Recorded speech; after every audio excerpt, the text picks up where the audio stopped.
downtown Elkhart Lake for round 5 of the 2026 GT World Challenge America powered by AWS season. What you're looking at is the largest field in nearly 10 seasons. These GT3 machines are going to hit the track at Road America. After Road Atlanta, the championships are wide open. Let's head to Ryan Marine and Calvin Fish for more. Thanks, Amanda. Great to be back here at Road America. Great as well to reconvene the SRO America family. It's been about 3 months since the last time we were all together racing at Road Atlanta. And you can just tell there's a great atmosphere building once again with the return to the racetrack. Well, if there's ever a weekend to look forward to, is this one here at Road America. Just a mega circuit. Everyone loves coming here. I fell in love with it the first time I came here back in the mid-'80s. Love the vibe of Elkhart Lake Village, and you get to the racetrack, it is intense. Yeah, no place quite like this one, that's for sure. A lot to look forward to here this weekend, but let's take a moment now to look back at what happened the last time out at Road Atlanta. These were the conditions when this race got underway. A rainstorm just before the start of the race left the track damp. The majority of the field started on wet weather tires, but a few rolled the dice, and that would prove to be a crucial decision in the race. Mackay Stevens at the front of the field was able to get the jump on Matias Perez Compact, taking the advantage there. So too Cameron Lawrence, able to make a pass around the Ferrari in the early going. Pit stops coming at a big time to get off the wet weather tires and onto the dries. That was Lawrence back around the Ferrari and then around the Mercedes for the lead of the race. On that strategy at least, this was a huge impact. Derek DeBoer into the back of JP Martinez. Both cars eliminated in this incident. Both drivers, though, would walk away. Full course yellow and an extended one led to a reset. On the restart, we saw this moment here for the Ford. All of a sudden, it lost drive. Scott Dullahide and the Dullahide Racing team left to ponder what might have been. Sargent put that move on his teammate Yardley before another front-running car hit troubles. That time it was the Turner car of Robbie Foley. Led to a couple of big moments in the pits under full course yellow, including that moment there, which copped a penalty to the then leading Mercedes of Mikhail Grenier. The man on the move, though, in the final hour was Philip Ellis. He drove to the Pro-Am lead. Well, his teammate, Jason Daskalos, did actually, and he kept it there. Then challenged his teammate for the overall lead and took it with that decisive move in turn number 12. Behind them, the fight for second place in Pro-Am was a fierce one. Aaron T was under duress for the better part of an hour. The checkered flag, though, flew for JMF Motorsports as Jason Daskalos scored his first ever series win. AF Corsa picking up the wins in both Pro-Am and Am. It was a flawless weekend for Jason Daskalos and the super sub of Philip Ellis. How do you describe the weekend, Jason? The weekend was incredible. I mean, honestly, to have Philip in the car, helping me with my driving style, things that I need to work on, and having my family there, it was an incredible weekend. We've told the story of you and Philip battling each other so hard at Barber last year, and now you're going to be teammates for the rest of the season. Isn't life funny? Yeah, it sure is. And I told my fiance, I always wanted to drive with Philip. So to be able to have that Barber interaction and hold him off for 20 minutes and get to race with him here this year is wonderful. It was such a special celebration at the podium. I don't think I'll ever get over seeing how your father celebrated that moment. How special was that for you? Oh, it was super special. He just turned 91, and to see him so happy and to see tears in his eyes, it was very special. We know one person was missing from the weekend, someone that we know you love dearly and someone our paddock loved dearly as well. What would Sheldon have said to you after that race? Oh, Sheldon would say, keep digging. That's what he always said, keep digging. So I miss him dearly. I love him dearly, and he's definitely watching. Well, we have 3 races left on the season, and Indy's going to be double points. What now? Yeah, I mean, I think we can make a run. I think if we stay clean the next 2 races and leave it up to Indy, I think we have a chance for the championship. How does Jason Daskalos describe his driving style? I can sometimes be aggressive, sometimes maybe overly aggressive, which in the past has got me in a little trouble. But I think now just being smart, keeping the car in one piece and bringing it home is what we need to do. Well, he's Jason Daskalos. We'll have him alongside Philip Ellis this weekend. Good luck. Thank you. The dream of local businessman Cliff Tufte came to fruition right here in 1955 with the building of this great facility, Road America. And today, GT World Challenge America, powered by AWS, returns to action at this historic, scenic circuit known as America's National Park of Speed. We've got the largest grid of the season, championships in the balance, a lot to look forward to with 3 hours of racing in the offing. My name is Ryan Marine. Calvin Fish joins me in the booth. It's Amanda Busick down in the pits. We had a thrilling qualifying session earlier today. The stage is set. The players are in place. We just wait for the curtains to open. Yeah, it's been a while, mate, right, since we've seen some race in action, but these teams are ready to go on this marvelous racetrack. Conditions, though, have changed dramatically. We had a damp, kind of cold day here yesterday, and it's up in the mid-80s right now, so that'll change the balance of these race cars. Beautiful conditions to be at the racetrack. 86 in the air, 96 on the track. And let's talk about this track. It's one of the best. Who better to talk you through a lap here at Road America than our very own Calvin Fish? Let's take a look here of Jan Halen as he prepares for his first lap aboard a brand new race car here at Road America for RS1, the number 28 Porsche. This is where the brain of the driver really connects to the brain of the race car through all the dials, the dash there you can see it. The alarm came up as he engaged first gear there. You see the number 1. As he starts to move, you'll see some speed indicate to him. But so many controls that he can work as he's exploring this racetrack. Engine braking, fuel use, the delta, the save, the fuel pressure, the engine map setting. 3 settings on the AC, throttle position sensor. 11 settings on the ABS. There's 15 pages of information that the driver can utilize to his advantage to get it right around this racetrack. But conversely, you make the wrong dial, you can certainly get it wrong. But let's take a closer look at this amazing circuit here at Road America. Over 4 miles in length is the longest track run on all season long. 14 super challenging corners, some really high-speed stretches, but big overtaking opportunities as we're going to ride on board here as Jan prepares for an installation lap here at Road America. Approaching turn 14, this is the final corner on the racetrack. You come off of here, it's going to be a 4,400-foot run between turn 14 and turn 1, the super high-speed, fastest corner on this racetrack. Speeds up the hill are going to climb as you go up through 6th gear, top gear, up to about 162 miles an hour approach speed. Look for a curb on the left-hand side to really dial in and get the car turned in, down a couple of gears. Minimum speed is going to be up around 120 miles an hour, super fast corner. Float the speed, get to that curbing.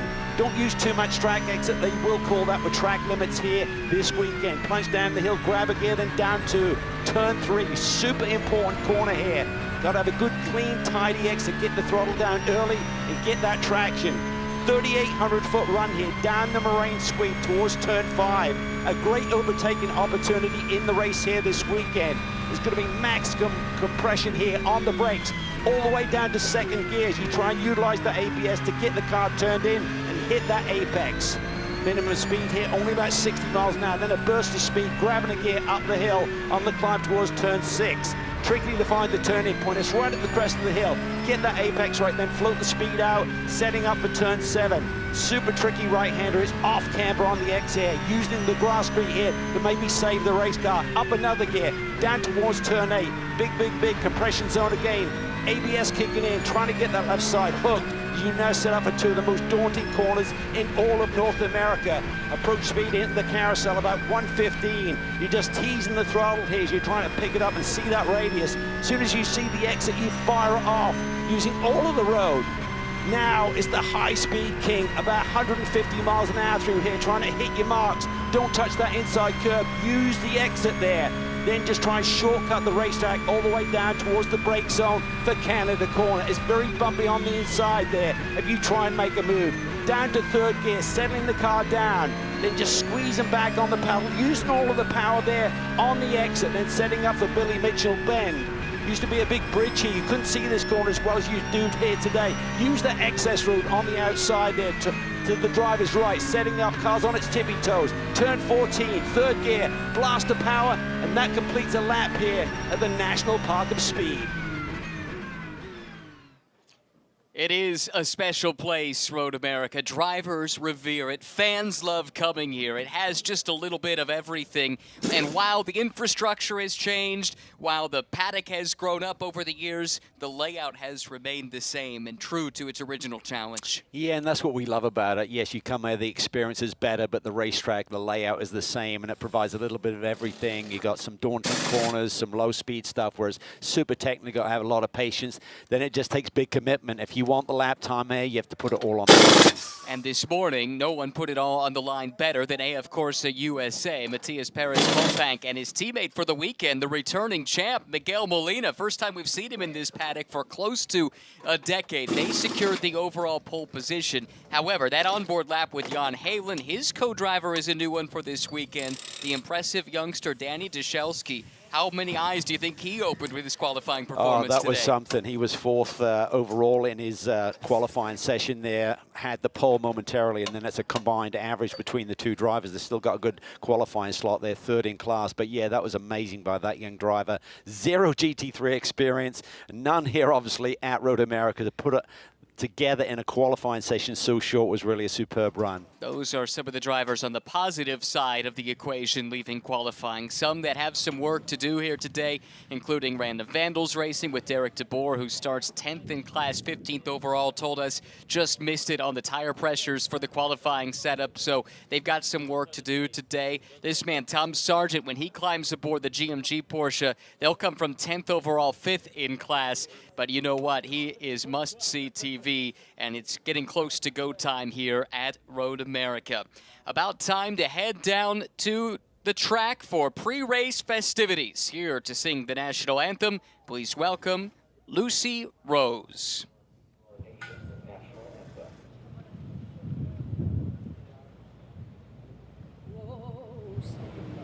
Can you see by the dawn's early light what so proudly we hailed at the twilight's last gleam, whose broad stripes and bright stars through the perilous fight o'er the ramparts we watched were so gallantly streamed,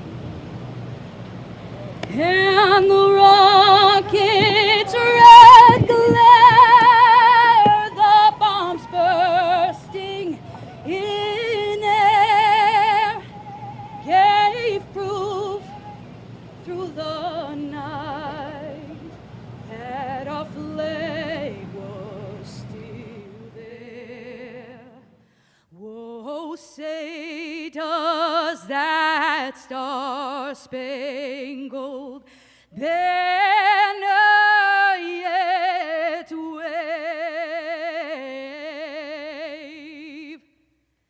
o'er the land of the free and the home of the brave?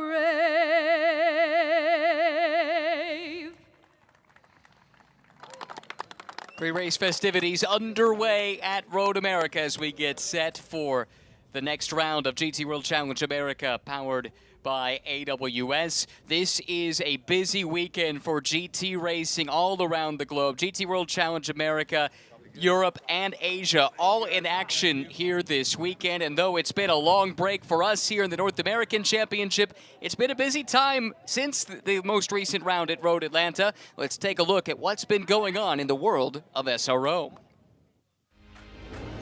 GT3 is a truly global platform competing around the world of SRO. Some great manufacturers like Aston Martin and their Vantage, Audi and their illustrious R8, BMW and the M4 GT3 Evo. Also, the likes of Chevrolet with the great Corvette. Throw into the equation the prancing horse of Ferrari and the new 296 Evo, the Ford Mustang and the Coyote V8 engine that's famous and a fan favorite the world over. Lamborghini with its new Temerario, as well as the Huracan and McLaren with the 720S. Plus, of course, stalwarts like Mercedes AMG out of Germany and their counterparts Porsche with the venerable 911. SRO is the architect of modern GT racing, but it's much more than just that. GT World Challenge, powered by AWS, runs 4 series across 4 different continents. Asia has races in Malaysia, Indonesia, Japan, and China in some breathtaking scenery. The last time out at Fuji International Speedway saw Max Hesse lead from the pole for round 6 in his Team KRC BMW, but it was a 3-way fight for top honors, with the Porsche of Lu Wei taking victory with teammate Lauren Heinrich. Australia traverses the country from the stunning Phillip Island circuit in Victoria to the fast-flowing track of Queensland in the east, with the finale at the iconic Adelaide Street Circuit that lies in the southwest. Their last races were at the beautiful Darwin Circuit, under the gaze of the local wildlife and the Royal Australian Air Force. Australia will host their next event at Sydney Motorsports Park in September. In America, 4 different states have hosted GT World Challenge: California, Texas, Florida, and Georgia, with an 8-hour finale at the legendary Indianapolis Motor Speedway in Indiana still to come. Europe has already visited France, England, Belgium, and Italy with dramatic results. And Belgium's CrowdStrike 24 Hours of Spa is where all the drivers and teams can do battle together in the greatest GT race in the world. For round 5, the Italian track of Misano hosted 2 races by the beach. Whilst fans were there to get close to the drivers, the 42-car field saw plenty of action. Their last event saw 2 one-hour sprint races at the Magny-Cours circuit in France. It was pole sitter Jules Gounon and Danny Nuncatea who took the lead in the Max Verstappen racing team Mercedes AMG. They went to victory with a faultless drive. The following day, Nicky Tim and his Aston took the pole, but a jump start gave him a penalty, which would drop him to the back. This crash brought out the red flag, and on the restart, the victory went to the Lion Speed Porsche, their 3rd of the year. And that leads us to this weekend, where we have something quite special. 3 continents are hosting GT World Challenge. Nowhere else on the planet will you see this. Asia is at the former F1 track of Okayama in Japan for 2 one-hour sprint races. And Europe has a 3-hour Endurance Cup event at Germany's historic racing facility, the Nürburgring. Here on the west side of the world, America is visiting the beautiful Elkhart Lake Road America track in Wisconsin for a 3-hour enduro. And all of this can be watched live all around the world.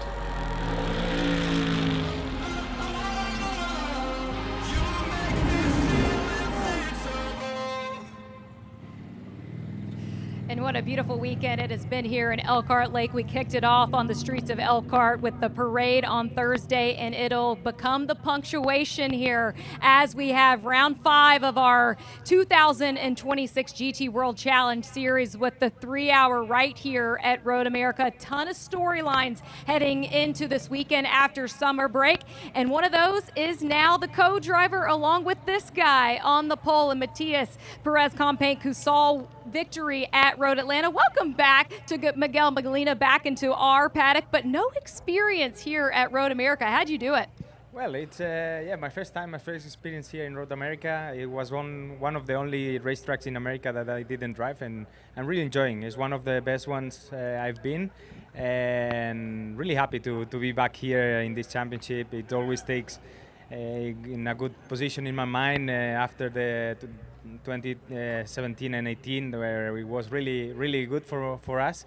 And trying to help Matthias for the championship, and for sure enjoying the weekend, and let's see how it goes now. It's time to race.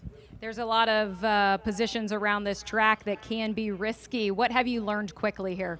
Well, there are pretty challenging corners here in this track, especially turn 1 is quite impressive, and but we got used to it, and now it's like I said, it's time to change the mind, to endurance racing, and let's see how it goes. They, of course, a pro entry on pole here as we'll kick off this race. And then in the other second pro car on the first row is the pairing of Justin Rothberg and Robbie Foley. Justin all strapped in, ready to go. Always love that helmet, bud. Robbie, you guys looking fast out here. In terms of Road America, why does it benefit you guys? In general, our car loves these long, flowing corners of Road America. It's one of my favorite tracks personally, and yeah, we always kind of have a good Lady Creep BMW here, so we'll try to convert on that today. In terms of racing at Road America for you guys, and you look at there's 2 races after this, including Indy, that will be double points. Does that bring inspiration for you guys as we look at this championship? Yeah, of course. I think it's pretty tight at the front, and yeah, we've seen 3 different cars win this year and 5 strong cars in the class. So you got to do your best every weekend and try to maximize points. And yeah, Indy's the extra carrot on top with being double points. So you want to get there with a chance, and we'll try to do that. Well, these drivers are already in their GT3 machines, Ryan, and you think of the double points at Indy. That almost means Atlanta was the halfway point. We have 3 races to go and 100 points on the table. That's a great point you make there, Amanda. That certainly changes the complexion of this. Calvin, we've been talking all year about the fact that we're down from 13 point scoring opportunities a year ago with 6 weekends of 2 races and then the 8-hour at the end of the year. 7 races in total this year, I should say, but we do still have double points at Indy, so that keeps this championship pretty wide open. Yeah, and I think for the chasers, they just want to be in with a shout, right? So you got to be within that delta, which will be 14 points between first and the next position on the racetrack, with 50 points up for grabs there. So that really is, Robbie Foley nicely said, there's a carrot there to make sure you're within that margin going to the last race. Then if you are within it and you win the race, the title will be yours. But it's going to be nip and tuck. It really puts a big emphasis on consistency, not having a bad weekend, but we've seen already many of the big teams have had that bad weekend. They can't afford another one. No, that would be crippling for the championship hopes, especially in the pro class with so few cars in the lineup and therefore limited opportunities to make big, meaningful gains in the championship. Interesting the way that this field will line up here, Calvin. Looking at the top 10, 5 Pro-Am cars, 5 Pro cars. Row number 1 is all Pro, row 2 is all Pro-Am, and then it's split in the next couple of rows. We should have some fast cars in certain hands starting a little further back, and others that might come a little bit stronger in the second part of the race starting further up. Should be fun to watch. Let's go back down and get some more atmosphere trackside. Amanda, who have you caught up with? We're going to take a look at Kyle Washington, who is back in a GMG Porsche as we kick off this race. He was involved in an accident just prior in the GT America race. I swung by and asked Kyle if he was going to race today, and he said, does a one-legged duck swim in circles? So I got my answer. That is a yes. How ready are you, Kyle? We're ready as we can be. Let's roll. Green flag. That is Kyle Washington, and that is the intensity that we all love to see out here. Never lacking in confidence is Kyle Washington. He'll start 10th overall, 5th in class today. This was earlier today. Amanda referenced this in GT America. Final lap of the race, fighting with an out-of-class car. Just gets it wrong in the kink, and that's how quickly it can go wrong in a big way here. Yeah, you can see this racetrack will certainly bite you, and he's just trying to set up a run into the brake zone for Canada. Corner gets it a little bit wrong. Good news is he is okay, and he will take part in this race, as you saw him in his race car, ready to rock and roll. That's the field there getting ready to roll. Kyle Washington very much amongst it, trying to stay in that title fight. Speaking of the different classes, haven't mentioned the AM class yet here, Calvin. 2 entries here this weekend, including a brand new one from Scuderia Corsa. Yeah, and they had a really nice run here. Mitchell Green, who's leading his class in the Ferrari Challenge Championship, has got his coach, John Morley, who's had a lot of success at the TCR level, winning many races with that in there with Gavin Ernstone. So he's on board. They're very excited about this new opportunity. First time that Mitchell has actually raced here, but he did test here, so he knows the racetrack, and he's very excited and ready to go, putting a great qualifying run here this morning. It is a great field of cars that has assembled several of the partial season programs. They're here this weekend. Some new ones have arrived on site as well, and it all adds up to a season-high 23 cars that are set to take the green flag. Closing in on the moment we've all been waiting for. Let's go down trackside for the command. Hey guys, and as we know, motorsports touches all people from all backgrounds. And when you think of taking it on to a next generation, I'm happy to introduce Boston Scott, a former running back for the Philadelphia Eagles, that's learning about motorsports and wants to take it forward as well. And with the words that every driver wants to hear. Let's go, baby. Go Birds. The GT World Challenge. Road America. Drivers, start your engines. That was phenomenal. That might be one of the best we've ever heard in GT World Challenge, if not further afield. Great work by the giant killer himself, Boston Scott. Fantastic. And you know what? If he's not hooked by this experience here this weekend, I don't know what would possibly get him hooked on racing. No, the drivers aren't pumped up after hearing that. I'm not sure what will get their bloods and juices going either. So great stuff here. We haven't seen racing action in a while. Ryan, I am ready as well. We both are. The pomp and circumstance is great, but it is over now as the grid starts to make its way out to this majestic circuit. Road America, one of a kind. Simply put, one of the best tracks anywhere on the planet. Here are the pole sitters in the Pro Class and overall. Matias Perez Compact. In the Pro-Am class, Seb Mascaro will start that Triarsi Competizione Ferrari, and it's Jay Schreibman in the Am class who has the pole position today. But Mitchell Green, one row behind, as his sights set on Schreibman in the opening stint.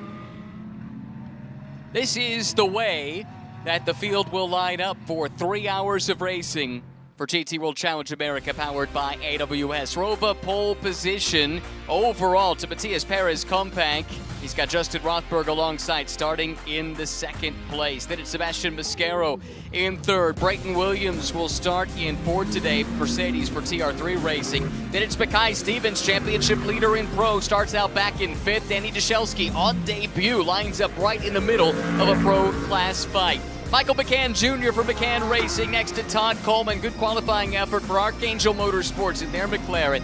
Then it's Alex Sedgwick in the last of the Pro Class cars. That's the Mustang, Kyle Washington. Big crash earlier today, but he's ready to go for the big show. There's Jason Daskalos, winner overall the last time out with Philip Ellis. Dave Musial Jr. for company in row number 6. The return of Nikolai Elganian and Chicago Performance and Tuning. First race for them since the season opener in Sonoma. They'll have Slade Stewart alongside. Then it's Derek DeBoer and Jay Schreibman out in row number 8. Tony Davis, debut for him and the HP Tech Motorsports team. They'll start 17th. Mitchell Green, the second of the Am Class cars. Then Todd Perriott for Kelly Moss, his teammate. John Gilliland starting 19th and 20th. Therese Laloux, Wright Motorsports Porsche back in 21st, next to Frank Depew, the Aston from Rebel Rock Racing. And out back, Michael Clark for Kelly Moss. Rush West will not take the start today. That's how they'll line up. Now, these crucial moments here on the warm-up lap to get everything as close to racing condition as you'd like. No tire warmers, of course, in GT World Challenge America. So this formation lap, it's a big one to make sure car and driver alike are prepped to go green. Absolutely. A lot of pressure on Justin Rothberg there, starting the race from the front row. Robbie Fuller was the fastest man across both qualifying sessions. His teammate, Justin, did a really solid job, as well as the way they sit up there. But he's got some faster cars behind him, potentially. See if he can hold on and just keep it clean. They try to bounce back a technical issue at Road Atlanta in the last round of the championship. Some of these drivers have been busy in the break. Others, though, have been waiting for this moment for close to 3 months. What does that kind of a layoff do? Oh, it's tough. It's tough when you don't have the experience level of years of experience behind you to suddenly be jumped and back into this melting pot activity down into turn 1. You've just got to keep your senses and wits about you. Just be smooth. Don't make the big mistake. That's the real key here. It's a long racetrack. You just got to stay on that lead lap, which is relatively easy to do.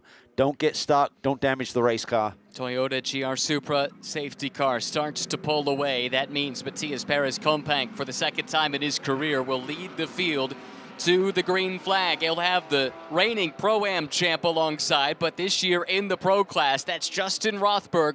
Ferrari and BMW on the front row, then another Ferrari and a Mercedes on row number 2, another Mercedes and a Porsche on row number 3. field approaching the acceleration zone as we wait for the green flag. Compact starts to accelerate away with him, so too does Rothberg. There's the green flag in the hands of against Yellow Vision. And we are racing for the first time in nearly 3 months. Matias Perez Compact leads the charge to turn 1. Yeah, did a really nice job there getting the jump. Rothberg went with him.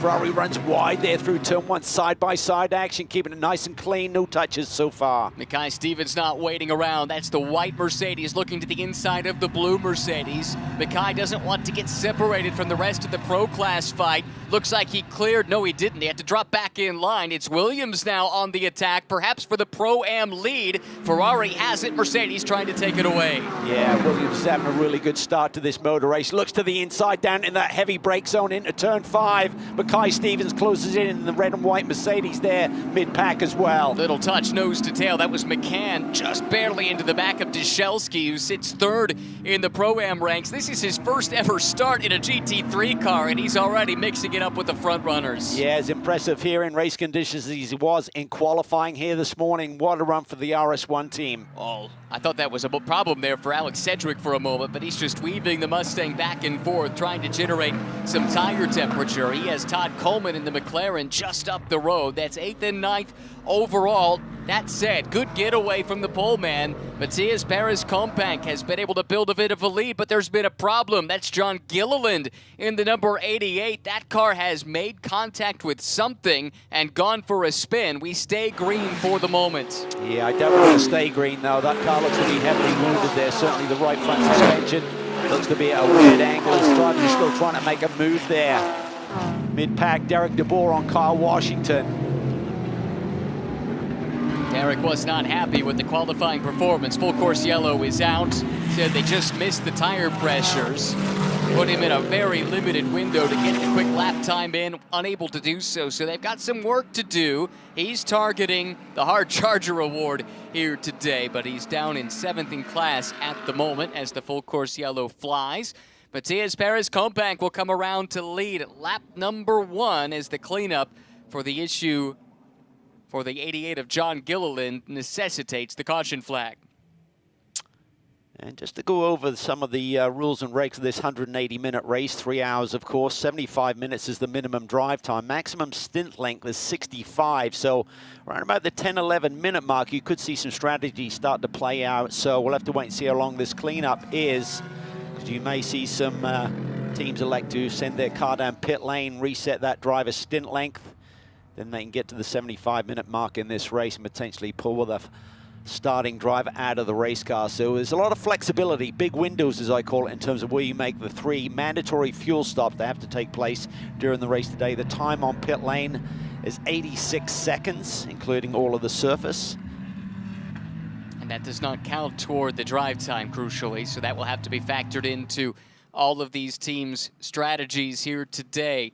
Tough break for John Gilliland, the Pennsylvanian, who had the issue here on lap number 1. Let's see if we can pick up what happened.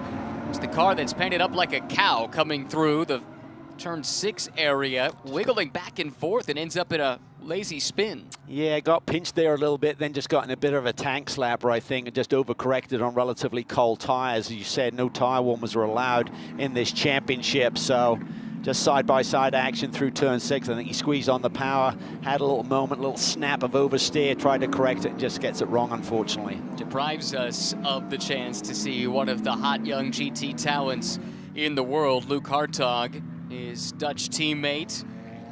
Luke, Carrera Cup North America champion back in 2024. But doesn't look like he'll get a chance to take part in the race here today with the incident on lap 1 for John Gilliland. So just like that, the field whittled down to 22. Further down the pack, we should note the M-Class lead has changed hands with Mitchell Green racing his way up to 17th overall, leading in the M-Class.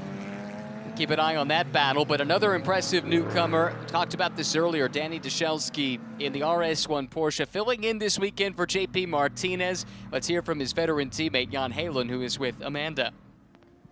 Jan, I talked to you in qualifying. You said Danny's making me look bad out here. I told Danny that ahead on the pre-grid here, and he could not stop smiling. What impresses you about this kid so far? Yeah, no, he's done an incredible job just coming in here. First time in a GT3 car in this field. He's been outstanding. He's made the most out of every session, hasn't put a foot wrong, and did a really good job in qualifying. So couldn't be happier to have a teammate like that. I know we're super impressed on our side. Have you seen anything like it before? Yeah, he really is a talented guy, and it's fun to you've been there yourself, many years ago, and so it's really fun to be able to be there for him and help him out, and hopefully give him some good advice. Do you see some of yourself in him?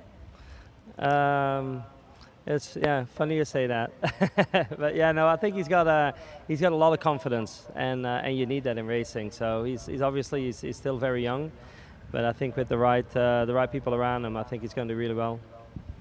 Quite some words from Jan Halen there, guys. It's a glowing endorsement. It really is. I mean, it's been super impressive. We've watched it from the outside, but Jan is embedded in that team, but so far has not put a foot wrong and just gradually built the speed over the course of the weekend to then display great qualifying ability, which is not always easy. I mean, race pace is one thing and being solid and consistent, but putting all on the line on brand new tires and finding that new threshold, that new limit, is not easy for a young driver. Just 18 years old, but does have some experience racing at a pretty high level. Some cars making their way to the pit lane here now, including Random Vandals and their BMW. Also, one of the Porsches making the dive to the pit lane here. What could this be about? Well, we talked about those maximum drive times and stint lengths. I think it's actually a lap too early to be able to be released from the pits, then do 65 minutes maximum stint length and knock out your 75 minutes drive time, if that makes any sense, verbalizing it that way. So I think a little bit deeper into this race, I thought around 10 minutes in or so you could maybe do that. Obviously, if they're running behind the caution flag, they can elect to delay the release of this race car, but basically they're knocking out one of the mandatory fuel stops. That could mean you get one of those fuel stops out of the way, so the next stop you could maybe just do a driver's stint reset and could put you in good shape. So there's obviously some alternate thinking here. In the case of this car, Todd Perriott didn't have great track position to begin with, so you're not sacrificing a whole lot. For Random Vandals, they were right in the middle of the Pro-Am battle, so they do give up some track position to make this strategy call. That to me looked like fuel only on that car. I don't believe I saw any tires going on. Not so here for Perriott. Just have 6 sets of tires to work through, so as you said, we've only got a few minutes on this starting set.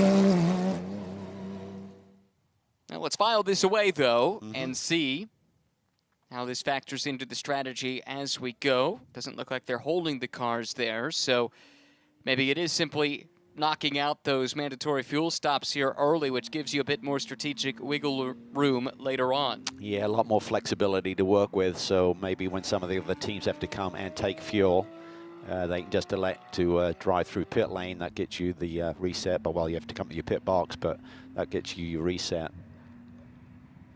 Everyone's still coming to terms to some degree, even though we are now 5 races into the season, new rule set for this year. I think everyone kind of figured out the kinks of the old 2 90-minute races that we'd had for a number of seasons now prior to this, but it's something new for everyone, and there are plenty of top-line strategists in this paddock that like to get into the nooks and crannies of the rule book, kind of like you do, Calvin. Yeah, I like where it sets up, because you got to do 3 mandatory stops and you got 180 minutes, so if you chop up equally it'd be 4 45-minute stints with 3 stops there. But things like this gives you a little bit of, as you call it, wiggle room to play with.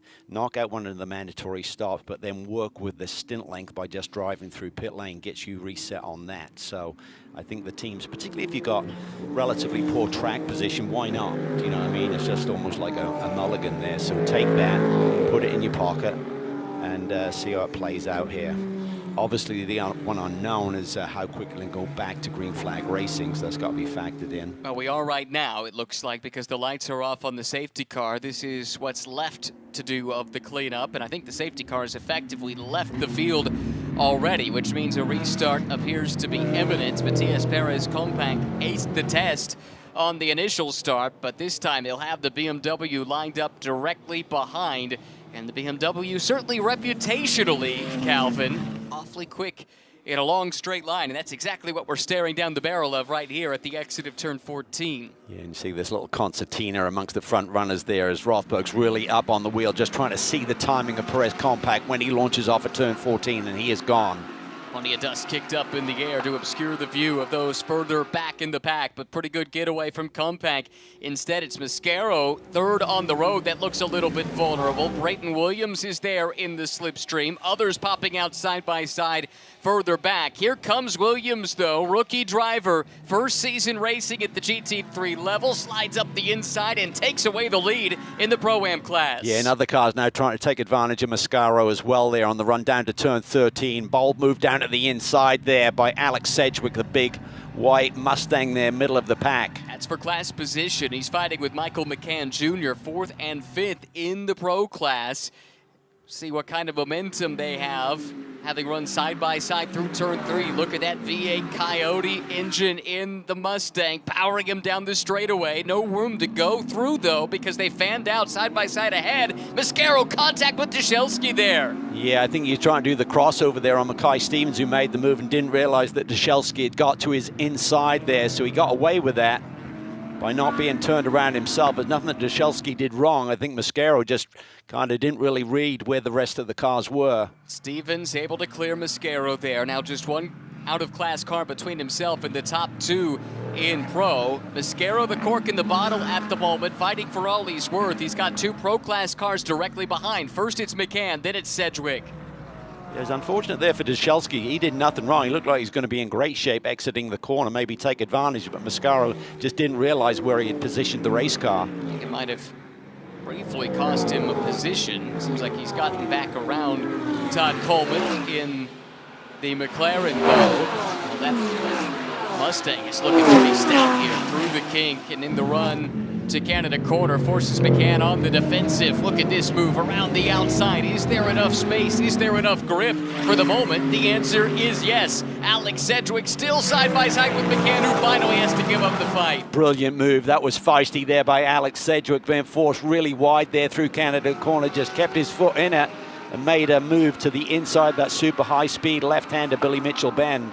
It's a team that had its weekend start with some technical gremlins, cost them some testing time earlier in the weekend, and they're not alone in that. Both cars from the JMF stable, both of their Mercedes, also had some significant problems. Gearbox in the case of Mackay Stevens' car 34, but then Jason Daskalos, who runs 5th at the moment, winner overall the last time out, they had to get an engine brought in here effectively overnight ahead of the activity here today, and it was a real thrash to get that car ready to go. Yeah, I think if there's one advantage of that, they didn't use as many tires yesterday by missing free practice too, so that'll put them in better shape for the race here today with the various stints and throwing new tires at it, potentially more than the others. Sedgwick is the man on the move here in this opening stint. That was nice and easy around the second placed car in Pro-Am, black and gold machine of Seb Mascaro, Triarci Competizione driver. Meanwhile, big impact here. That's Tony Davis. He's the newcomer to the championship, and immediately the yellow comes out for the second time. Wow. Not sure if he got forced wide there into the brake zone in turn 5 and just clobbered the concrete wall there on the approach down into that heavy brake zone, but big damage there to the front end of that Ferrari. It's such a big disappointment for the HP Tech team. Been working really busy this weekend, campaigning Tony in 2 different championships here. Had a couple of strong runs in GT America this weekend. Had pole position for one of those races here this morning. This comes to an early end.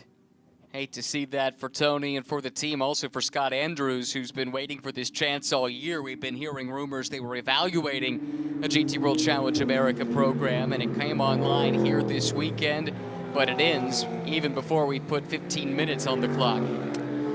Yeah. I think we might see some takers here in terms of hitting pit lane, doing a top up, resetting that driver stint length. So if you do that now, and you do one more full stint of 65 minutes, you will have exceeded the 75 minutes minimum drive time. Curious to see who takes the plunge into the pit lane. This is where some teams do this. This is where the 99 and the Porsche that came in, can't recall the number right now, that came in 13. They could be in good shape. See what happens here. Amanda said she's expecting some company in the pit lane. Haven't seen anybody make that right-handed turn just yet. A couple teams might have been out selling dummies.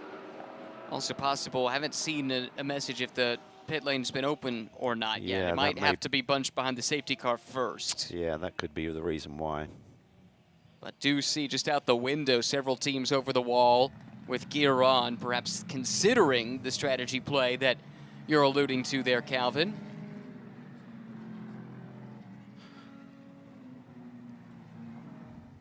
Well, we've had to wait a long time to get back to racing. Unfortunately, the start of this one has come in fits and starts. Incident on the first lap and a little bit of racing action before the second full course yellow has come out. Two cars effectively eliminated, it would appear. John Gilliland in the turn 6 incident on lap number 1, and then Tony Davis, his problem was down in turn 5, part of the track this field is approaching right now behind the safety car. That's good news. Tony is out of the car under his own power with the great SRO medical team there to assist him, and he'll walk to the medical car. Just got confirmation that the pits will be opening now, effectively, this next time by. So our supposition was correct, Cal. Even if they had wanted to make that dive to the pit lane the last time by, that would have been prohibited with the pits closed. Yeah, and even though there's significant damage to this Ferrari, it could be a relatively quick cleanup. So you got to factor that in as well. That's the hope. Should be enough time, you would think, to get the service done and get caught back up with the train, but gets a little more difficult, I suppose, the further back in this pack you are. In any event, could be seeing the most strategic race of the season to date. Two cars already going on an alternate strategy, with Random Vandals and one of the Kelly Moss entries pitting under that first yellow. This is the replay. Keep an eye at the back of the shot here.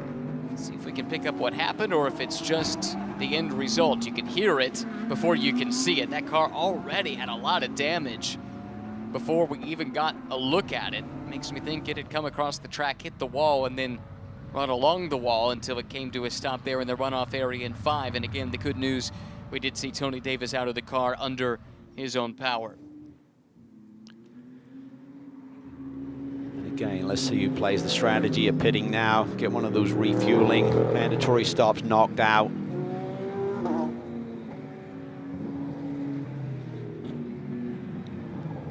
Tougher decision to make if you do have track position, if you're running up front, or do you think everybody's kind of looking at this as the window is open, let's take the opportunity? Yeah, I think the basic template would suggest coming in now, but you never know, someone may make me look silly.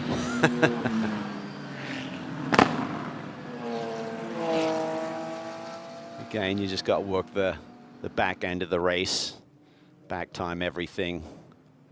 But again, 3 mandatory fuel stops. They all mean that the car has to be on pit lane, including the refuel and the other service you want to do of 85 seconds.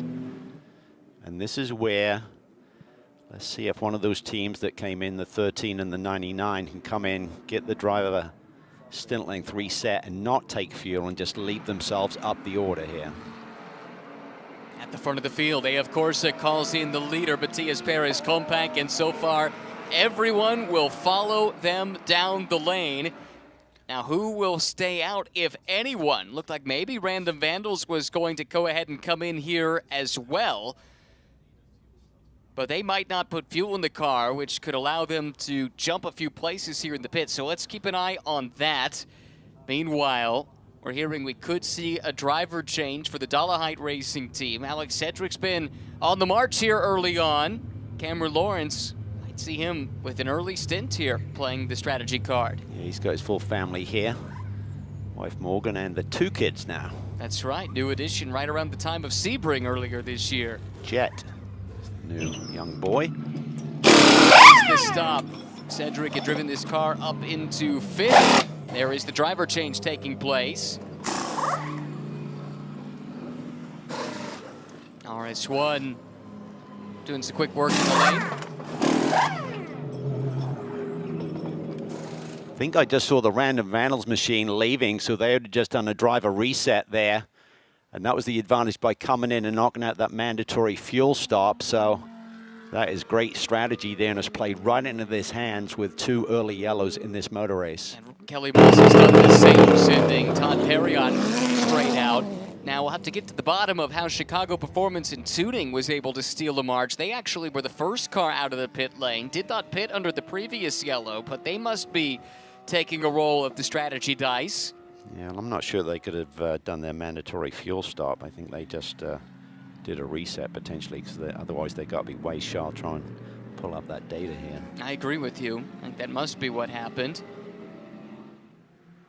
But that means that the Lamborghini Huracan leads this race overall behind the safety car, making their first start in the championship since the season opening round at Sonoma. Let's see if we can get some insight into the strategy calls from the pit lane. Amanda, what have you learned? Hey, Ryan, yeah, I'm standing next to Bill Dolehite. You guys elected to do a driver change there. Why? Well, we wanted to get our driver change in first, but also we went back to new tire strategy early on, and we thought, well, let's go on and do this driver change, and then we saw everybody else coming in the pit. So, you know, our strategy was good, but we also got out really well after the pit stop. So, yeah, we're in pretty good shape right now. There was a round of applause from Dolehite Racing. Bill had his phone up to see how many teams were going to take the pit stop there, every single one of them.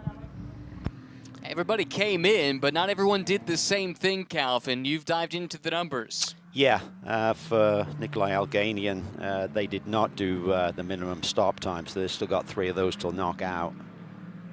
And if you take fuel, it has to be that minimum pit time of 86 seconds. They only stopped, or from pit in to pit out, only 47 seconds, so they basically almost just stopped and went. I don't think they did any service whatsoever. So how does that then affect their strategy the rest of the way, knowing they'll have to do fuel 3 times? Well, it's not only doing fuel, it's the fact that you got to sit still for that long. So I think it's going to backfire on them a little bit. The two cars right behind them, they're in great shape. So by taking that early stop, that really gave them the flexibility to then come in, do the driver reset. They're the same as everyone else. Not like they've done an additional fuel stop. They're equal with everyone else, but look at the track position that they've gained. That's right, because their stops were not governed by the minimum time, since they did not put the fuel hose in. 54 seconds for DeBoer and Random Vandals. It was 58 seconds for Kelly Moss, and that was enough to jump past everyone else, who was right at the minimum by and large of 1 minute 26 seconds, 86 seconds, like you said earlier. And at this stage in the season, these teams are pretty good at these stops. They've got this down to a science. Don't see anybody under the minimum, and only a couple that are over a second more off of that minimum time. Here's Mitchell Green, newcomer to the championship. This is Scuderia Corsa, AM-class entry. We're told, for maybe some damage at the front of this Ferrari. Sure, I see it, but maybe I just missed it. Mitchell pretty aggressive on the start, driving his way up to 16th overall. But wonder if he might have been around Tony Davis, because we never did see what exactly happened at the start of the incident that brought out this full course yellow. Todd Perriott, one of those that has played the strategy to perfection here so far. Amanda, what can you tell us? Yeah, I'm sure he's going to love this position and for this team right now. But prior on the grid, Todd came up to me and he said, hey, can you do me a favor today? Sure thing, Todd, what's up? He said, I became a grandfather last weekend. I want to say hello to my new grandson, Christopher Morris Rube. He said, I can't get over being a grandfather, but what an amazing experience to enjoy it. Ah, very cool. And then now to get to go racing, that's about as cool of a grandpa as I can imagine. Spend your weekends behind the wheel of a GT3 Porsche. Well, this will be an interesting moment for him, because he's going to be lining up with the top-level pro guys right behind him. All right, let's look at this. This was a moment ago behind the safety car. Keep an eye out for Brayton Williams there in the Mercedes. Very nearly collided with Mackay Stevens, and that's a near miss that could have had some big implications. Yeah, you can certainly be distracted just looking at some cockpit dials and stuff, things like that. And if the car in front of you Kind of just uses the brakes to try and generate a bit of temperature up through the wheel and stuff. You can get caught out by that. So thank goodness he had his head up and noticed just in the nick of time to take evasive action there. Message from race control, there is an incident under review, and this might help connect some of the dots here. One is the 04, that's Tony Davis. The other is the 67, that is Mitchell Green. And that's the car that we were told might have a little bit of damage at the front of it. So I think that could help to explain why Davis was already spinning and in the wall by the time that the camera shot caught up with him. Yeah, both keen Ferrari Challenge competitors. Mitchell actually currently leads the Pirelli AM Championship, a winning 6 podiums from a 10-race season so far. They head back here to Road America in a couple of weeks for the next round of their championship before heading to Barcelona for the World Finals later this year. It's always very competitive. Single make series has produced a lot of the drivers actually that are racing here in GT World Challenge America. Not always still in Ferraris for what it's worth, but many stick with the brand. Mitchell very passionate about the Ferrari brand, owns a 1998 Ferrari F300 F1 car that he's driven at the Monaco Historics in recent years. It's not a bad toy to go and play with. No. I think you could have a pretty good time with that, Cal. Ugh. A little too much car for me, That I might confess. tempt me back into a car. We finally found it. This, though, might be a reminder that you're happier sitting where you are. Yep. No, I don't lose respect for the sport. Is certainly fast and can have moments like this, but the cars are built so safely, the tracks are much safer, and incidents can always happen, but you got to respect the sport and what it brings to the table in terms of the danger and aspects of that too. Well, this could be very interesting. We're coming to the restart here. Safety car lights are off, and it's left the field. It's Nikolai Elganian, who is a solid competitor. We've seen him over the years in GT4 cars, just his second ever GT3 start, and he finds himself in the overall lead of this race on strategy. Behind him, Derek DeBoer. Great strategy play from the Random Vandals team, and Todd Perriott. 3 Pro-Am class cars, 1, 2, 3, ahead of the overall pole sitter, Matías Pérez-Compán. Here we come, coming to the green flag. Let's buckle up with 2 hours, 32 minutes on the clock. The green flag waves once again. The Huracan roars its way under the starter's gantry to see the green flag once again. Pérez-Compán making a move immediately there on Perriott. Looks like Justin Rothberger's going with them. Yes, he does. He clears. Mackay Stevens now looking for a way through in that red and white Mercedes there, middle of the pack. Cameron Lawrence now behind the wheel of the white Dollar Height Racing Mustang. That car looks pretty racy here this afternoon. This field all mixed up with the alternate strategies in play. Perriott's been eaten up a little bit, but Elganian and DeBoer have done well at the front of the field. DeBoer with about a car length of an advantage over the charging blue Ferrari of Matías Pérez-Compán, leader in the pro class. Behind him is Rothberg. Here comes Stevens, though. He's chasing down Cameron Lawrence, who seems to have gotten by. Wow, they were 3 wide there, coming down through the Moraine sweep into that brake zone, and tires aren't exactly cleaned up and ready to go just yet, so you got to be careful. Perriott there trying to hang on.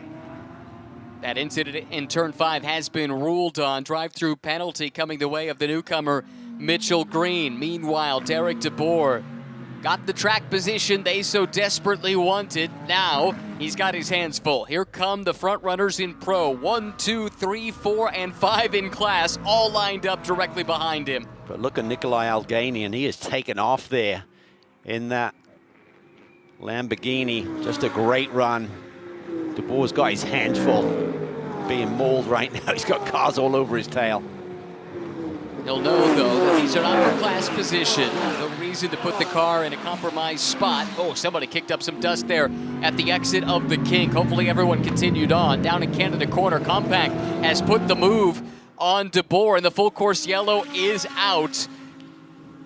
Full course yellow for the 3rd time already in the race. That was a big moment, evidently, back behind the front runners that we were watching. Making their way through the kink, I believe.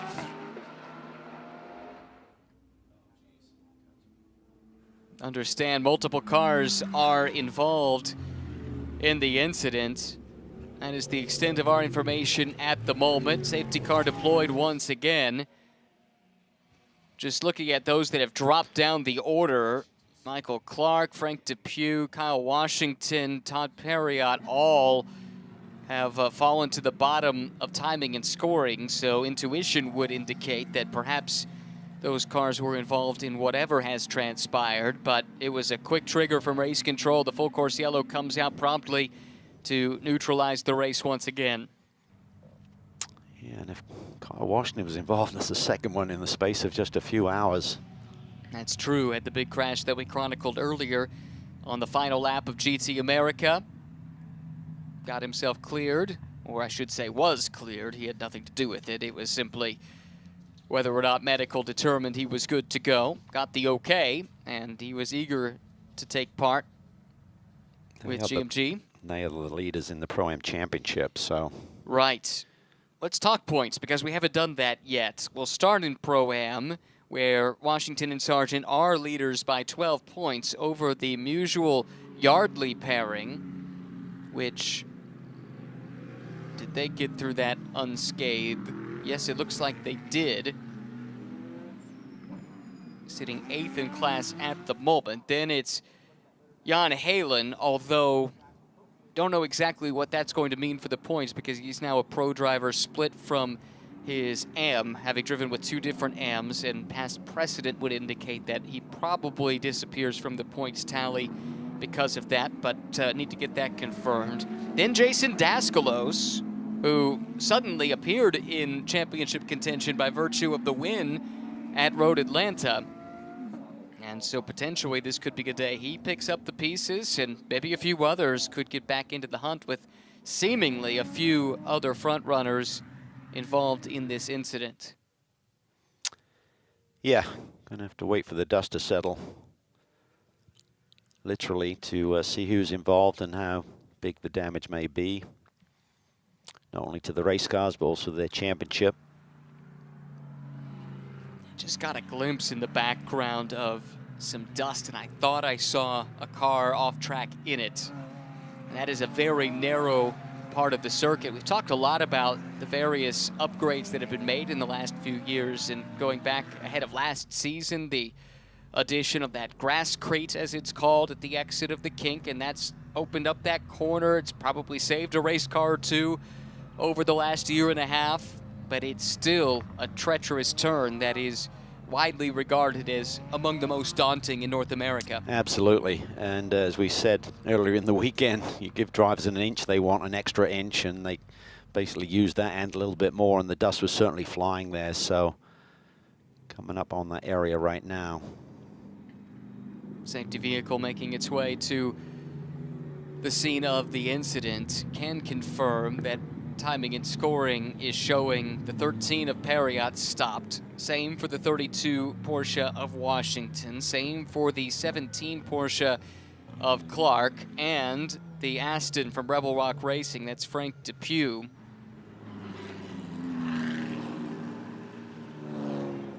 And again, that is the extent of our knowledge at the moment. We're left to pick through the scraps of information available. As soon as we have more information, we'll pass that along to you at home.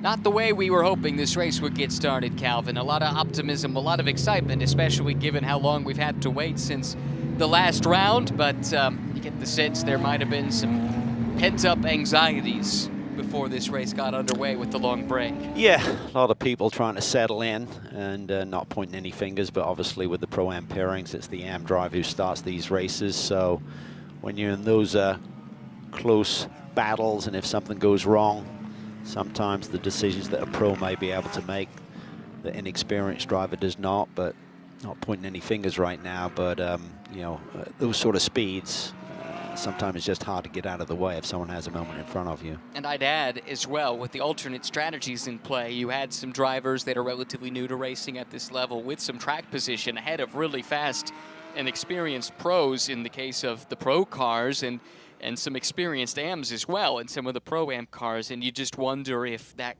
led to a speed disparity that could have caused a problem. That's just a supposition on my part, but crossed my mind when I looked at the way the race was going to restart after that the previous full course yellow. Yep. So, strategists, the cars that are running at least, will have their engineers working feverishly. Okay, what's the next point of a race? We can make a pit stop, start to knock out some of these mandatory fuel stops. It's not going to be in the window to do that just yet, but you're back timing the race. Everything changes. And I think the next important part will be that 75-minute minimum drive time. Be the next focus of attention. And everyone that has done their stop, presumably they could hit that at this point, having done the one stint length reset. Trying to think this through for the 64, the race leading car.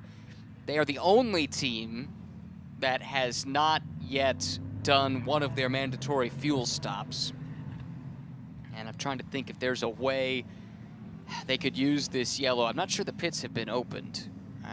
Maybe they have and I missed that message, but trying to think if there's a way they could use this lengthy yellow, and we anticipate it will be a longer one to try Could come in twice. Yeah, that's what I'm thinking.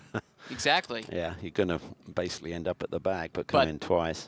We think they would anyway, so Yeah. at least that puts them back on even footing with the rest of the class. Yeah, I think by staying out, you're just digging yourself a bigger and bigger hole, to be honest with you, with that strategy they've employed. Correct. Car's obviously quick. Nikolai just took off there on that restart.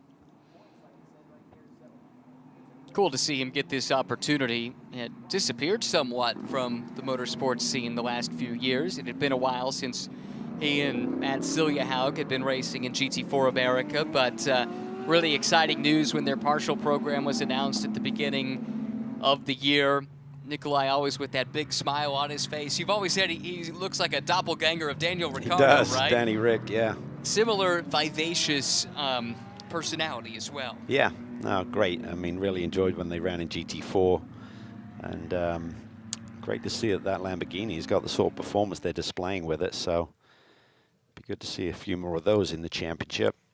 Be great to hear a few more of those. Yeah. As sharp looking of a car as the Huracan is, and don't get me wrong, if you love exotic sports cars, you'll love the Huracan, but the fact that we still get that V10, we have the one Audi in GT America, but this is the only example of that engine, same architecture between the Audi and the Lamborghini here at the GT World Challenge level. It might be the best sounding car at the racetrack. All right, 2 hours, 22 minutes, and 22 seconds on the clock. There's one for the bingo card. Let's head down to the pit lane and see what Amanda has been able to track down. Yeah, and this team comes in as point leaders in the championship, currently running P4 in glass. We know that we're kind of at halfway into this season. How comfortable is the points lead in your position? Not at all, really. I think we would have a great gap without Sebring.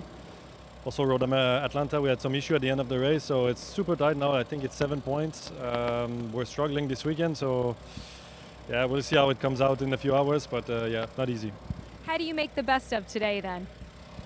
Just, try to be on the podium. Hopefully that's the case. Keep our nose clean and score as many points as possible. I guess Barber should be a good track for us. And then Indy's a double point, so yeah. So still a lot to play for, but it's not comfortable at all. Any idea who's going to be that third spot for the 8-hour? Yes. Can you tell us? No. I tried, guys, I tried. That was yeah, good. There'll be someone good, yeah. Yeah, the work there, Westbrook might be Amanda. an ex-teammate of Mickles, who's quite tasty in terms of speed. Okay, there's a tease for you.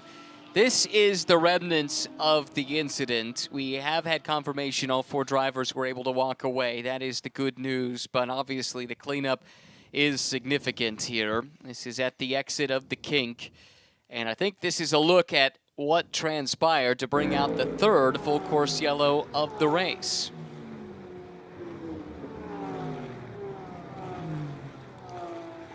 Not sure if Kyle got touched.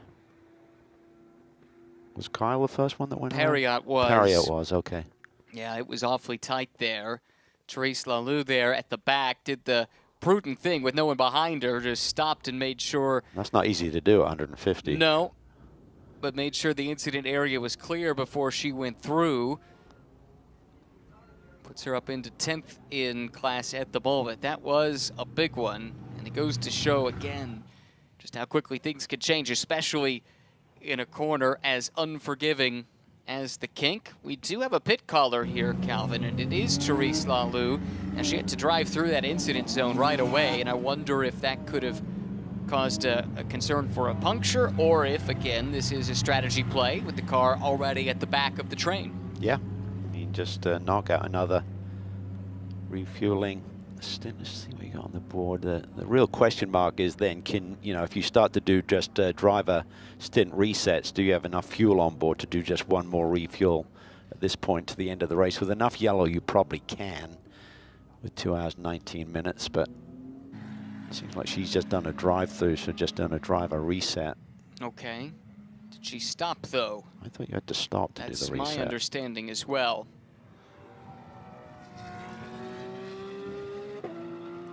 Let's get to the bottom of that one.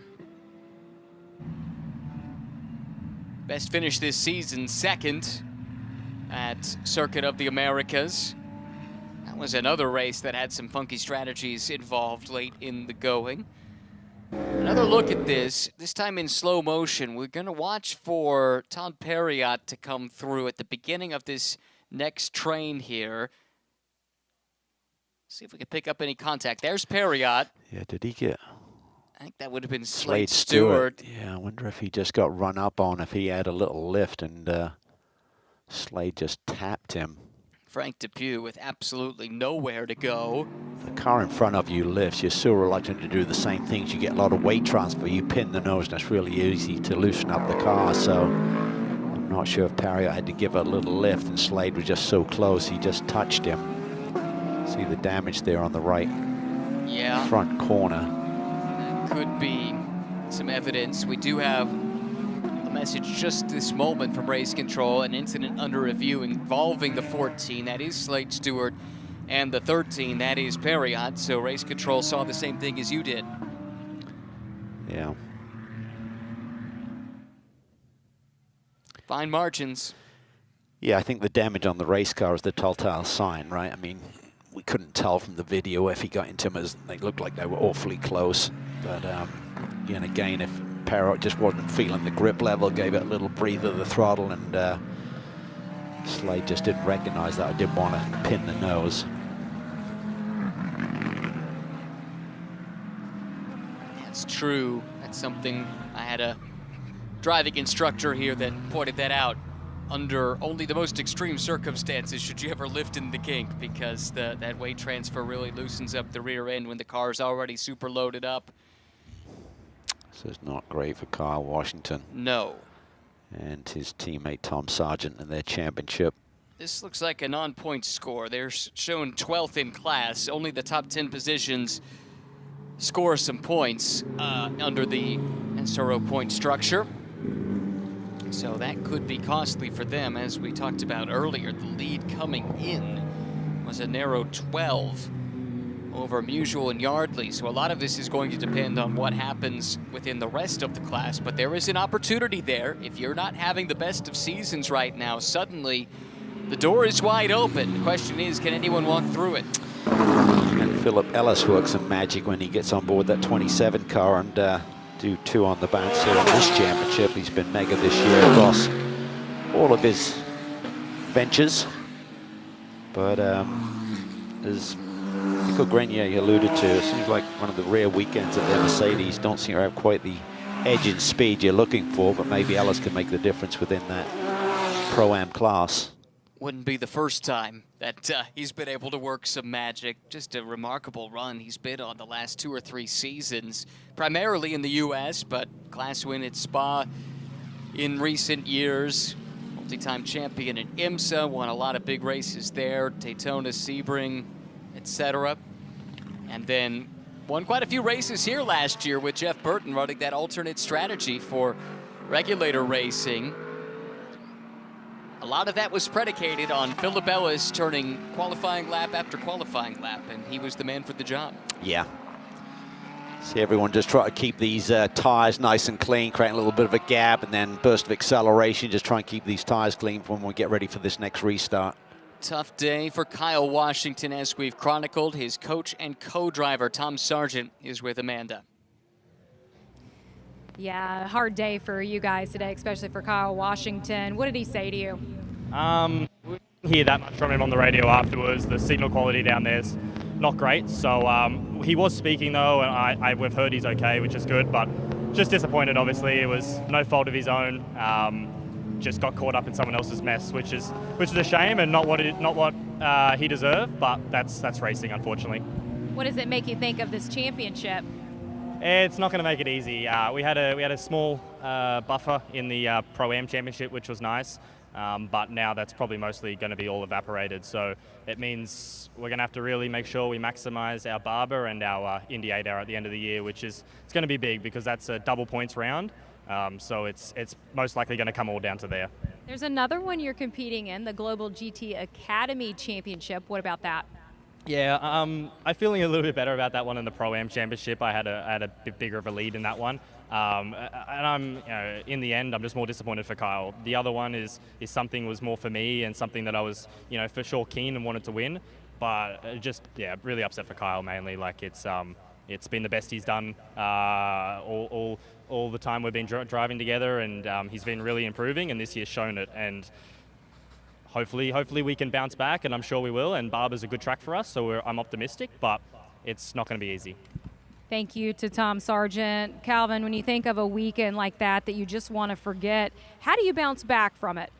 Well, the easiest way is to go racing again, so we don't have as big a break, fortunately, between this one and Barber Motorsports Park that comes up relatively quickly, but just got to dust yourself off. Team's got a lot of work to, got some banged up race cars, so first and foremost, they got to get some solid race cars back out there, but like Tom said, there's a long way to go. They've got fast race cars. It's going to come down to Indy. That double points carrot at the end of the year is massive, so just got to be within range.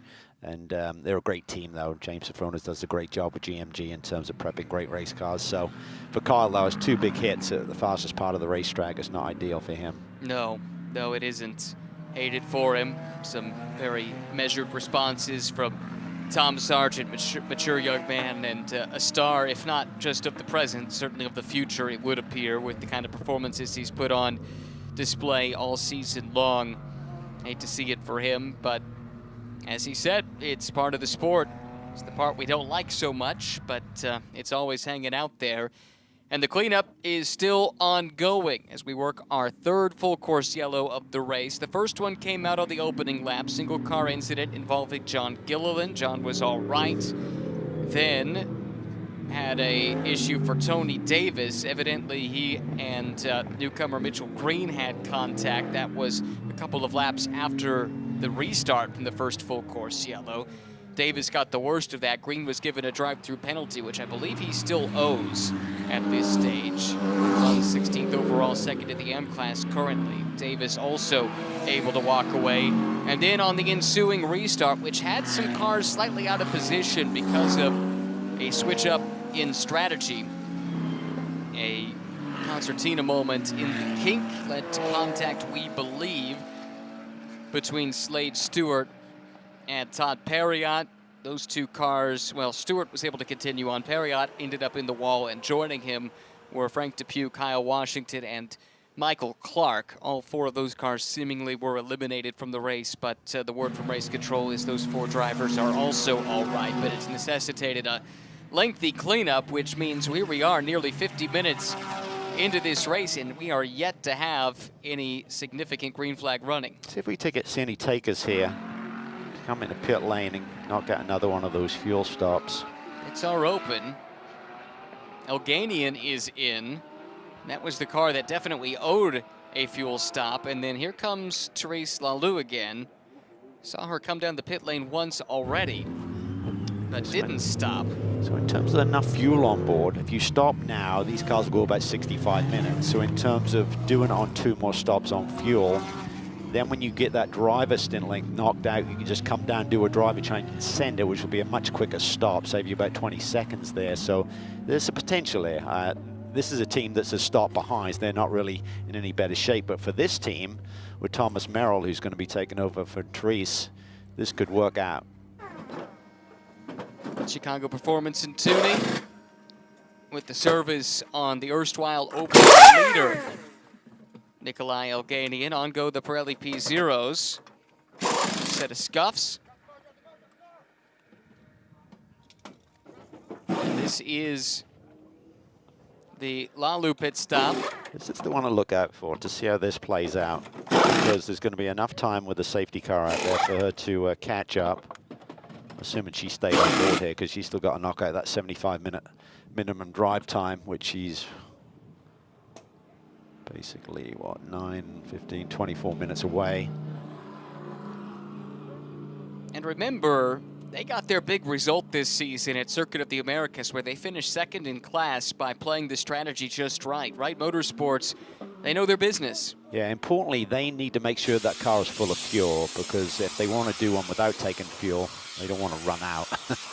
One thing to do a faster pit stop. There you see the damage from the front end of that car. So we know that she stopped in the King, but it seems like that front end and radiator does have some other people's body parts, I'd imagine, stuck and wedged in there. Need to get that sorted out, because once you're needing full cooling with the car at full speed, you don't want any drama there. Well, make note of this. Typically, when Wright Motorsports makes a strategy play, you need to sit up and take notice. One of the top Porsche teams for many, many years, really one of the top endurance racing GT teams, full stop, in North America over the last 10 or 15 years. Very nearly won an Indy 8-hour overall a couple of years back, and only lost out to WRT because of a 10-second post-race penalty or something to that effect that they still almost overcame. It was a lot of fun to watch in the closing hours of that Indy 8-hour. Talk about strategy calls. I still think the 13, who are no longer in this, and the 99 made great calls there by jumping in and knocking out that first refueling stop early, and then coming in and just resetting the drive time and getting all of that track position. So Derek DeBoer continues to lead in Pro-Am, second overall. Right, the fact that the race immediately went back to yellow and that de facto window opened up, everybody else came in, they didn't have to do the full stop, helped to vault them to the front. And DeBoer, should note, really held his own on that restart, still sits second overall, only behind the Pro Class leading car. See if Elganian can catch up the pack whether he dives in again. That's what I would do. Yeah. Get you on level footing with everybody right there. else. So let's see if they think of this and come back in, because there's still going to be a bit of time. We've still got a car sitting on the side of the road. When you have a multiple car accident like that, sometimes you don't have enough safety vehicles to get them all moved out of the way at the same time. You've got to do a little reset with the vehicles, get them back around again, potentially, if it needs a flatbed. There's no cost to doing it at this point, as long as the race doesn't restart, and I don't think that's imminent based on the fact that we still had a stranded car down there. He's at the back of the train more or less anyway. Yeah, if you got no track position, why not just keep doing it every lap? Do you know what I mean? It's just a perfect way to do it. See if anybody thinks of it. Come on, Nikolai. Come on. Don't think he's going to do it. Nobody likes our idea, Cal. Oh, you could do it now and do it on one more fuel stop. Everyone else needs 2 full fuel stops. And it's not just the fuel, it's the time on pit lanes. That's really what it comes down to. Yeah, that's the advantage you're going to gain. It's worth stressing that anytime you plug the fuel hose in, even if you need a drop of fuel, but if you put the fuel nozzle in, you have to be subject to that minimum of 86 seconds. So that's why it's beneficial to knock it out in a situation where you don't lose anything by doing it. And if you only need to make one more fuel stop from here, I think you're right. We're probably steering down the barrel of that. Then everybody else would need to do 2 where you put the fuel nozzle in. You would only need to do 1.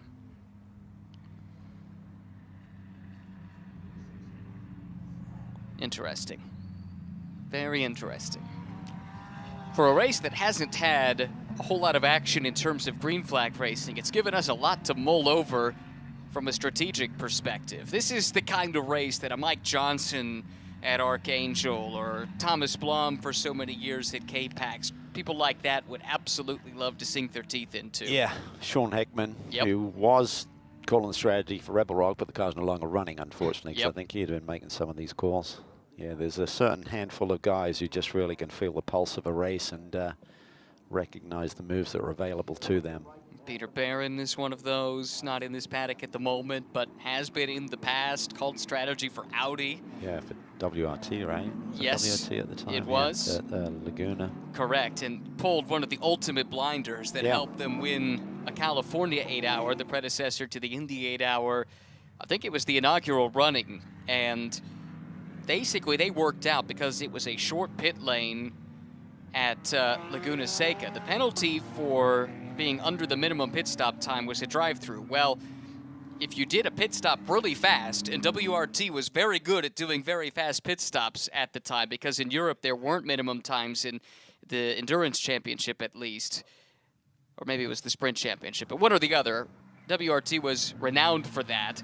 So they figured we could come in for our last stop, do a full service stop very, very quickly, come in, do a drive-through because we didn't adhere to the minimum, and still end up 15, 20 seconds to the good, and that's exactly what they did. But the key thing was they could only do it once because subsequent infractions led to stiffer penalties. So they saved it for the tail end of the race. All of us were looking around thinking, what in the world is going on?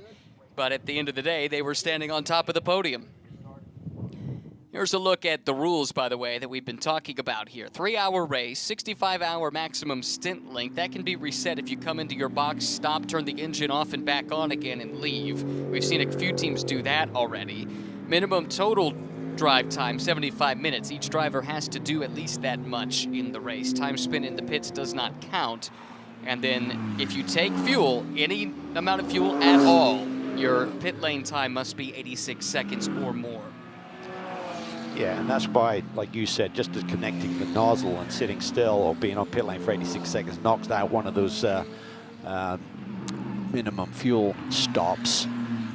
The key I was talking about was just over 2 hours. You need to be able to do on one more stop. It's not like the tank has got 2 hours of running, so it gives you that flexibility. They go about 65 minutes anyway, manufacturer dependent. So we're at that point where you can do it on one more legitimate fuel stop. And if you're knocked out one of those already, that could be in great shape. Let's see if anyone's had a chance running around behind the safety car to think about it and hits pit lane now. Well, we are expecting perhaps some activity in the pit lane. No one's making the dive just yet, but we have our Amanda Busick patrolling the pits, trying to get to the bottom of the strategy for us. Yeah, Ryan, I got down to Archangel Motorsports. I told the guys here that you've been musing about the strategy that we might see, and told Mike Johnson of how he would love to sink his teeth into this. How do you assess what's going on out there? Well, I think it's just right now so unfortunate for not only the fans but the drivers that are in here. You know, these guys work really hard to be able to drive these cars, and they've gone basically an hour under yellow. So right now I think everyone's kind of on the same thing. The 99 car kind of out-tricked everybody by taking that early stop, and it worked out for them. But I think it's all going to come back, and you know, all these guys have to do about 20 more minutes, and then I think we'll have some fun racing going on to the end. But we still all have 2 big full stops to do, and hopefully we'll get some green racing in. Is there an answer out there that you can counter the 99? We're just going to go with outright speed and determination. That'll be our thing right now. But I mean, they didn't really get a huge advantage. It looked smart at the time, but with all this other yellow, it's just kind of coming right back. Does that mean that you're going to be relying a lot on this guy? What was that? Sorry, what was that? Outright speed and determination. Yeah, that's what we're going to go for. Outright speed and determination. We're on it here. Well, if there's someone that can do it, it is the hometown track kid, Aaron Tielitz, who loves this place. His wife and kids hanging out with him this weekend as well.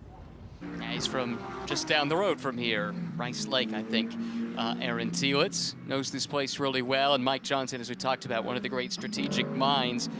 By the way, correction from the press room, thanks to John Diggins for this. Peter Barron was working for Land, not WRT, but it was Audi that weekend. Nevertheless, pulled off the big strategy call that netted them the big result. This is one to circle right here. How will this factor out? Really interesting to see the call from Wright Motorsports again. They're very active here strategically with both of their cars. This is Dave Musial Jr. having just done one of those mandatory fuel stops. Yeah, which means in terms of fuel on board, he's good to go with just one stop to the finish. The tricky thing, I guess, though, is in a Pro-Am car, that means really extending a stint for your Am before you can put your Pro in. Yeah, but even if you do 2 stops, this next one, you can just do a driver change and go, and then do the final stop with your Pro on board. So you're going to have other teams potentially doing that anyway by getting that Am driver out, taking refuel at that opportunity, and then doing 2 short stints to finish with another stop for fuel. You're going to eliminate or make one of those starts shorter by knocking it out now like they just did.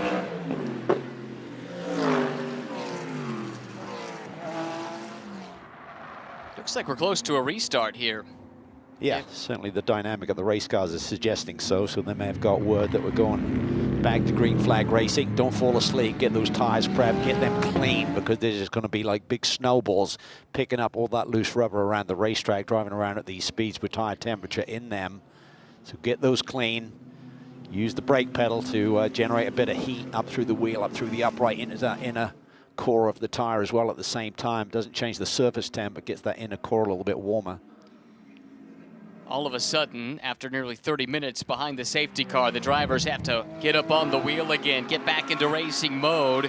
Musial trying to hustle back around to catch the tail of this pack, but I think he's too far back to take advantage of the fact he has some heat in those tires. Here's the green flag again as Matias Perez-Compang accelerates away. Battle is on, though, in the Pro class. Cameron Lawrence next to Justin Rothberg. Mustang versus BMW into one. Yeah, and that was tight there. Justin tried to hang tougher down the inside, normal a washout, and he did a really nice job of controlling that, but it's allowed Mackay Stevens to get a run. He squeezes Rothberg at the apex there at turn 3. That was really tight. It's given the 8-car run of Zach Vanier. Yeah, those two have rubbed up against each other. Oh, more smoke up in the air as the two make more contact. Vanier's got a huge head of steam built up in the Porsche. 3rd, 4th, and 5th in Pro, swapping paint in the run to turn 5. Looked to me like Mackay was trying to come over to the right before it cleared the BMW there, and then suddenly Rothberg was feeling heat from the number 8 machine as well at the same time.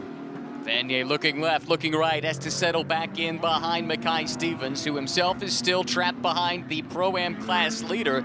That's Derek DeBoer. It might have been strategy that put DeBoer up there, but he's been fast. Meanwhile, Vanier goes on an agricultural excursion, comes back onto the racing line just in time for Bryson Williams to take a look up the inside. Yeah, I think he rushed up on Mackay Stevens and Derek DeBoer and had a head of steam and had nowhere to go with it other than take evasive action, because they weren't getting through turn 7 like the speed he anticipated. That's how it looked like to me anyway. It's now side-by-side action. Stevens trying to make some moves here. Derek's going to have to give this up on the approach here to the kink. Discretion, the better part of valor, that's for sure. Slade Stewart just handed a drive-through penalty. That's for the incident we presume and brought out the most recent full course yellow. And correction, Brayton Williams, not Bryson Williams. Don't know where that came from. But anyway, we move on as DeBoer opens up the inside line. Rothberg will try and pounce and come through, and Vanier sure would like to follow suit. Looks like he will.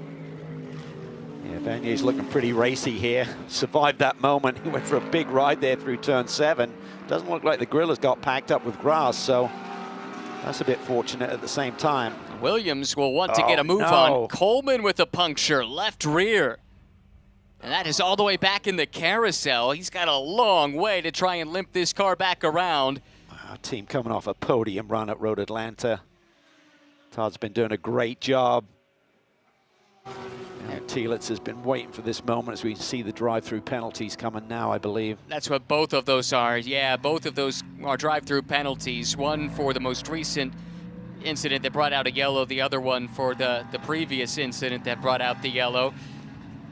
Got to wait for green flag action for the Mitchell Green one. It's been a while, but got to wait to go back to green to serve it. It's not often you could wait 45 minutes to serve a drive-through and not run afoul of the rules, but they've actually played that just fine. Okay, hopefully they'll get this race settled in a little bit here, get into a groove, get into a rhythm, everyone. Well, we've got the top 5 in Pro running nose to tail, and then behind them, it's a great scrap here at the front of the Pro-Am fight, too, with DeBoer, who has the track position now in the V-Brick-sponsored Random Vandals BMW. Brayton Williams is being harassed by the talented newcomer, Danny Deshelski. And Seb Mascaro got shuffled back a little bit at the start. He's not completely lost touch either. That's the Triarci black and gold Ferrari coming through the picture. Through the carousel now, DeBoer building a bit of a gap, in part because Williams is having to play some defense. This is all happening well behind Matias Perez-Compact, the race leader, by 3.2 seconds. And we've got that stranded car just off to the side of the road. Todd Coleman doing his best to keep that car out of harm's way, but this is a really unsettling position to find yourself in. I tell you what, lucky that he was a little bit further down the racetrack, because he'd been around the king there when this pack was coming up on him. That could have been ugly for everyone involved.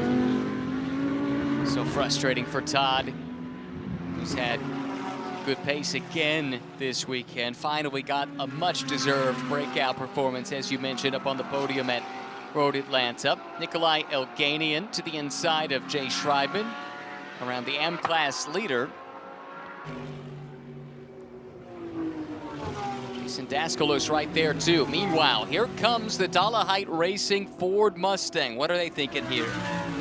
Well, I think they're thinking they can stop now. One more fuel stop to the finish. This will be the second of the 3 that they have to knock out. I'm just surprised no one knocked one of these out, Ryan, behind the yellow. Then they'd come into a driver change to be about 20 seconds quicker on pit lane. I think it was a missed opportunity as far as I'm concerned. I'm right there with you. If for no other reason, just to check the box. Gives you then some flexibility to play with toward the end of the race. But there's a reason we're up here. Anyway, let's go to someone who's down there. That's Amanda. I just asked the team why do it now as opposed to under yellow, and they said this is part of their strategy. They are going to elect to do another driver change as well. But yes, this should be 2 out of the 3. I did step down to Wright Motorsports as well, talk to the Dave Musial Jr. And Ryan Yardley grouping. They have done 2 full fuel stops as well. They're good to go on 1 more as well, guys. Yeah, I think the only thing they missed on was doing a lap earlier. Yep. Then they wouldn't have to catch the pack back up again. I think they lost maybe a few seconds by doing that. Yeah, Dave has caught the very back of the train now, so it doesn't look like it cost them too much, but you're right.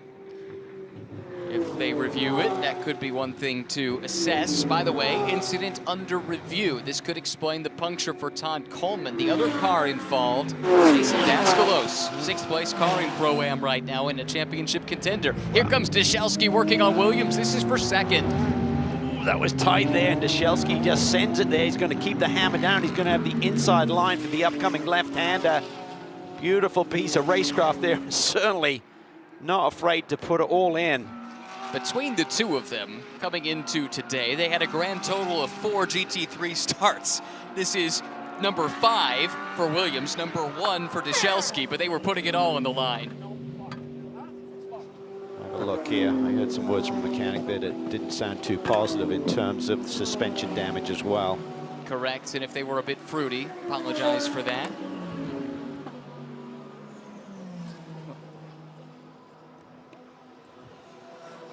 Hard to tell from this shot, but that tells you what you need to know when the tools come out. It's more than just a puncture. I think we've got a look at what happened. Back of the shot. Look for the McLaren. I'm sorry, this is something that happened ahead of that issue. Rothberg and Stevens making contact. See, right there, I think just Mackay's kind of inching over to the right-hand side. I think Rothberg also maybe had a little bit of room. He could have moved the car, but he was getting squeezed like to hold station, and that caused a little bump there and a consequent body rub. Both of them have been able to settle in. Stevens, by the way, he's just done the best lap of the race at 2:07.3, runs 2nd, 4.4 seconds behind the leader. Then it's this battle here. Rothberg for the Turner team, Vanier for the McCann Racing team, BMW and Porsche scrapping it out at Road America. Let's not forget on that driver stint length, the time on pit lane does not count, so it's not going to just be with an hour and 45 to go. You've got to add on to that the time on pit lane. That is true. BMW seems to have the legs in the run to Canada corner. Vanier, though, closing up here, under braking somewhat. Dips the right sides into the dust. The only car that's given that BMW his run was the Ford on that restart. Yeah. Cameron was able to get the run on the BMW and overtake it. Could have just been the timing of the run, of course, as well. It's Sedgwick in the car now, and he should have plenty of open track around him. That's one of the other benefits of taking that early stop. Curious what kind of lap times he's putting in. We'll know more in just a moment. His most recent lap was still the out lap, so it doesn't tell the full story. Now the lead in Pro-Am up for grabs. De Boer and Dyszelski. Guarantee, just about guarantee, that these two have never raced against one another before. I don't think in GT4 they would have. No. De Boer there seemed like he's really having to wait on that BMW there, and also ran out wide on the exit, so I don't think his car is really dialed in the way he'd like it right now. Certainly not able to carve the corners like you'd anticipate. I think Dyszelski may make quick work of this once he gets to the tail end of the BMW, but as you said, BMW has pretty good straightaway speed, so he's got to figure out maybe a little bit earlier in the lap. Matthias Perez Compact has come back with the new fastest lap of the race. First driver sub 207 and a 206.99. Stevens second, Vanier third, then Rothberg and Dyszelski. First ever GT3 start, you would never know it. No, just been remarkable in terms of his pace. Racecraft, we saw that move he made into 13. Does he make it go here? Now Derek's in there deep. Derek's in deep, missed his brakes. Dyszelski sweeps on by RS1. Could they make it a 3-win weekend? Swept the weekend in Pirelli GT4 America. Huge for them in that championship. Championship fight's probably out of the equation this year with the lineup change in GT World Challenge America, but it could be another big result. Starting to pull away as well from Derek De Boer, having gotten by. There's the repair work still continuing for the Archangel team, and Amanda has this update. Hey guys, yeah, I got down here and saw Aaron Tielitz and Mike Johnson. Mike overseeing this repair work right now. It is suspension damage. Mike thinks that we can get this McLaren back on track here. It's insane looking at the chunk out of this wheel for Todd Coleman. And talking to Aaron Tielitz, word from Todd Coleman was that he was hit from the rear from Jason Daskalos in turn 8. 27 given a drive-through penalty for incident responsibility on the connection with the 69. Spot on, Amanda. That message just came down, so that answers that question. Why, you might wonder, would they try to get that car out? They've already dropped 3 laps. Well, they sit 10th right now. Any more attrition means more points gained for them in the championship. Points are paid down to 10th place, so there is the chance perhaps that they could pick up a few more extra points should any of the class cars drop out. Yep, strategy play here with the 8 and another driver change.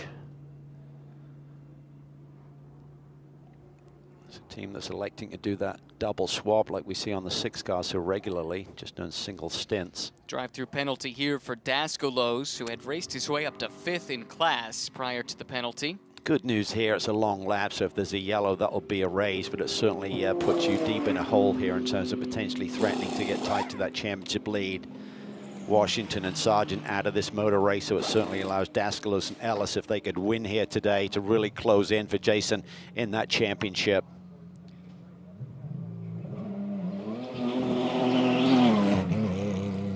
Away goes the Porsche for McCann Racing. Michael McCann now aboard after the opening stint from a feisty Zach Vanier.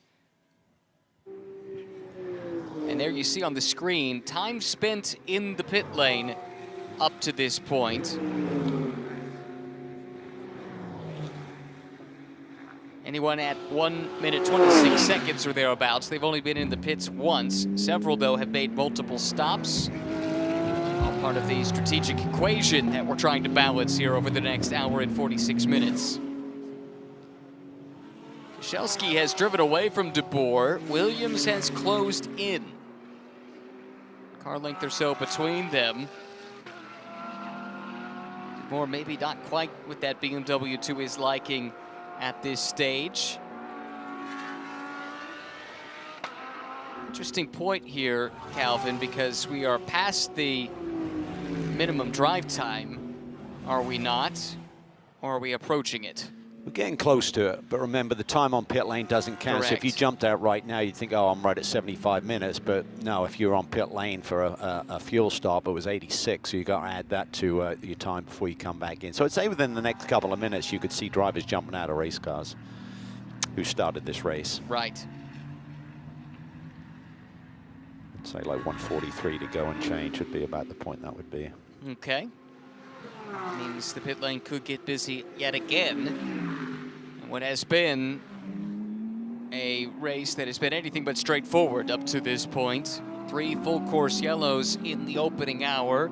Provided a few opportunities for teams to go off-piste with their strategy. A few at the back have done so. The one that has benefited the most from that at the moment is the car we're watching right here in front of this battle.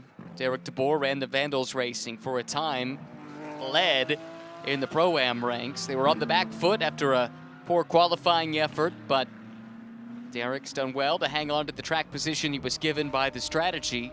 Just waiting to turn the car over to Lamborghini Super Trofeo ace Hampus Eriksson, whose brother Marcus is racing about an hour south of here on the Milwaukee Mile as we speak, if I'm not mistaken. Twitch there from DeBoer at the exit of the kink. Mascaro behind, kicking up quite a bit of dust as well. There's Williams. Just barely poking the nose out of line, giving Derek something to think about.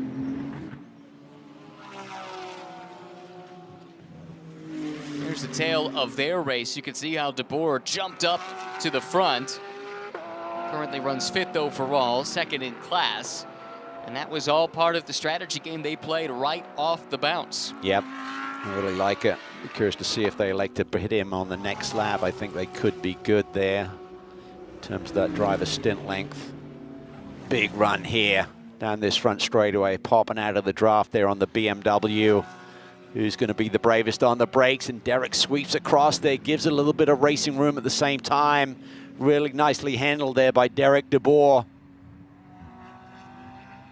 Remember that he's coming off that big incident at Road Atlanta, and that gets in your head a little bit after that long break to think to get back in one of these racing scenarios and dynamics, but it doesn't seem to have phased him whatsoever. Racing drivers always say, after they have a crash, the thing they want to do most is get back behind the wheel, put it behind them, and he's had to sit and dwell on that. Derek told me he's not been in the race car since that big crash, but he has been very active, a lot of water sports, things where he's looking for grip, so to speak, on the edge, and he's hoping that's helped him keep sharp. Right now, though, he needs his wits about him because Brayton Williams is absolutely piling on the pressure. He is, but Derek's doing a nice job of not just cutting him off on the entry of these corners, just rolling a little bit wider entry and giving everyone a little bit of racing room, but still keeping that track position. So he's doing a nice job of that. Did it in turn 1, did it in turn 6 on that last time. A pit stop under review. This could be more bad news for Archangel Motorsports. Todd Coleman, who had that lengthy stop with the suspension damage. Pass along information as we get it. Through the kink. Woo! Oh, Williams with a big slide. And here comes Mascaro. This is for position. Yeah, I think he just lost his aero there, being so close to the BMW. The car went for a big slide, caught it really nicely. When you rush up on a car like that and that car just punches a big hole in the air, it's taking all of the downforce off your race car, and Williams had a big, big moment. What do you think the heart rate for young Brayton Williams went up to right there? Massive. Mine was up, and I'm not in the race car. Here we go. From 2nd place overall, Mackay Stevens makes the call to the pit lane. Rothberg will follow him in. So does Dushelski. And here comes Random Vandals as well. Yeah, this is what I thought. 143 and less to go. You'll start to see the dominoes start to fall here. They'll be able to get the drivers out. Their minimum drive time will be exhausted, which is great. And then it'll be one more full fuel stop to go after this one to the finish. How you carve that up is up to you. We've seen some of the teams elect to go short fuel on this next one. GMG have been doing that to great effect, if you recall, over the last few races, where Tom Sargent's laps were just sensational, where they put fresh thicker tires on from their allocation and short fueled him and just went gangbusters like hammer time and made up all the ground.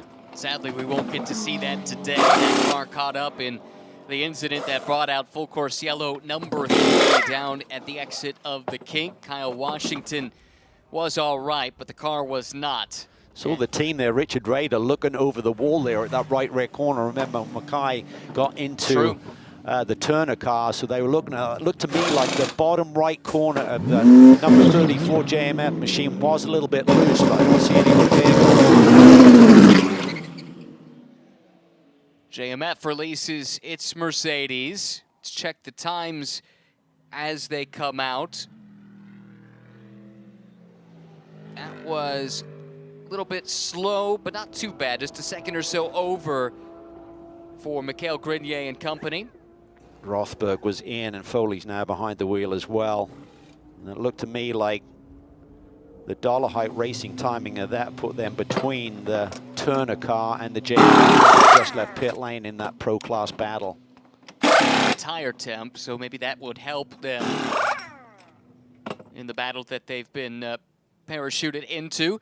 This doesn't look like it's on song here, Calvin. Leader overall, Matias Perez Compact doesn't seem to be pushing to the same degree. Is there a problem for the race leader from AF Corsa? I think you're right.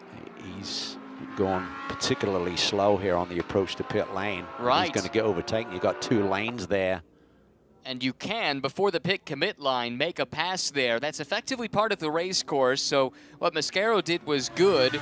Williams wasn't sure he could get it done in time, so he pulled up short. That might cost him a little bit in this Pro-Am class battle. Huge for the Ferrari. Remember, they're really close to the championship lead. Coming in this weekend, just 8 points back and look to be on the front foot right now. So are there any technical issues with that Ferrari?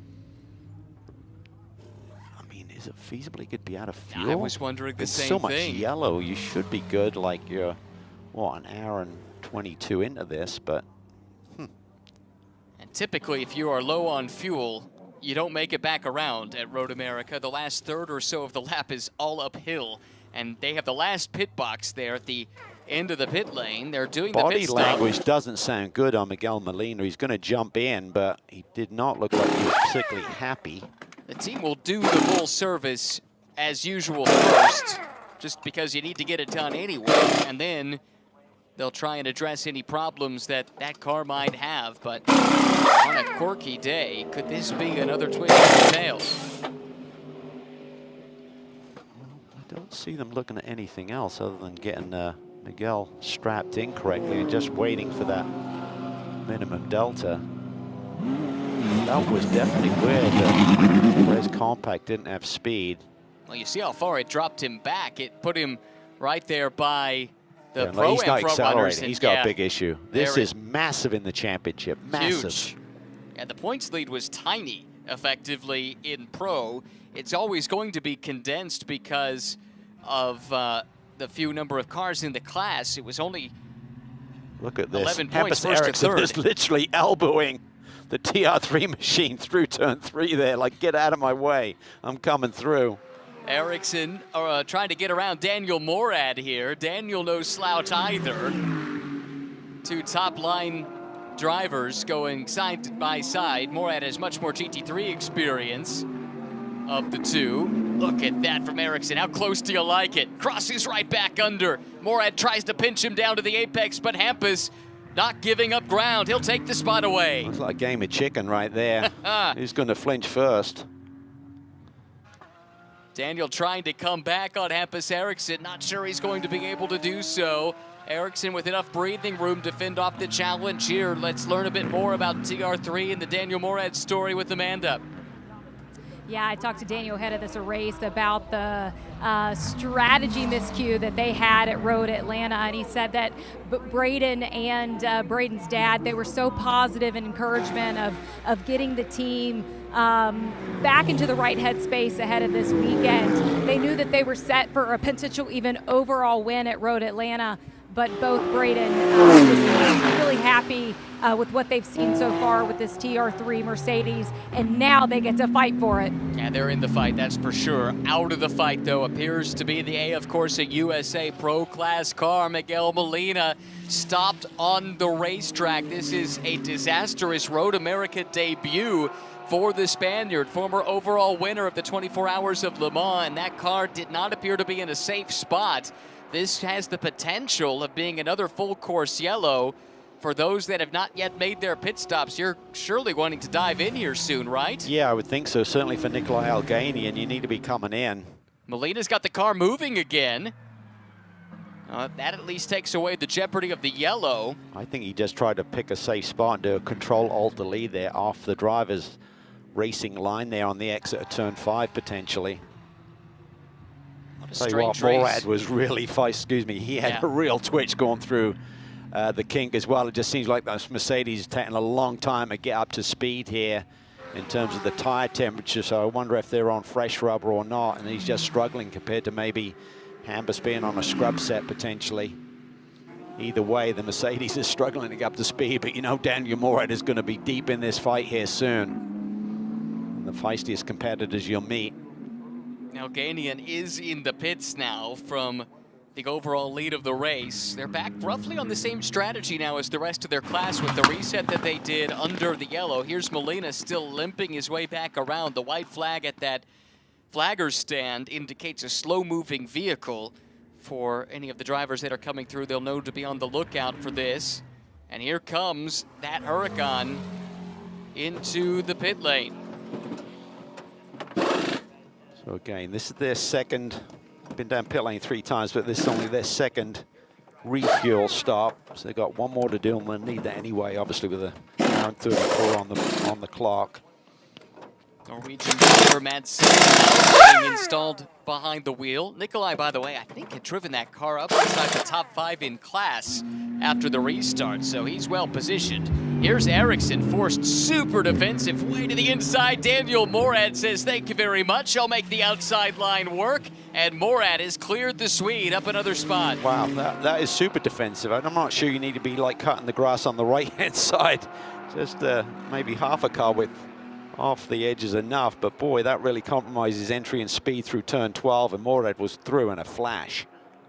Kind of caught it late there, but boy, that seemed extreme, his line into turn 12. Agreed. And into the pits crawls Miguel Molina. Huge swings. It's like all of the pro cars have had trouble this year. JMF at Sebring, Turner at Road Atlanta. Now the 12 car, the consistency was there up until this weekend. Reliability. All before we've reached the halfway mark in this race, we've seen some huge swings in momentum today alone, but you're right, all season long.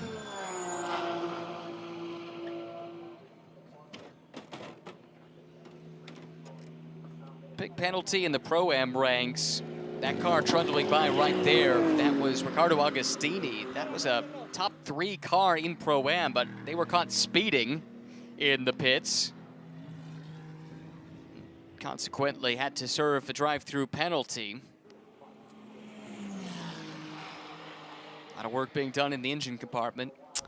Yeah, just trying to figure out if there's a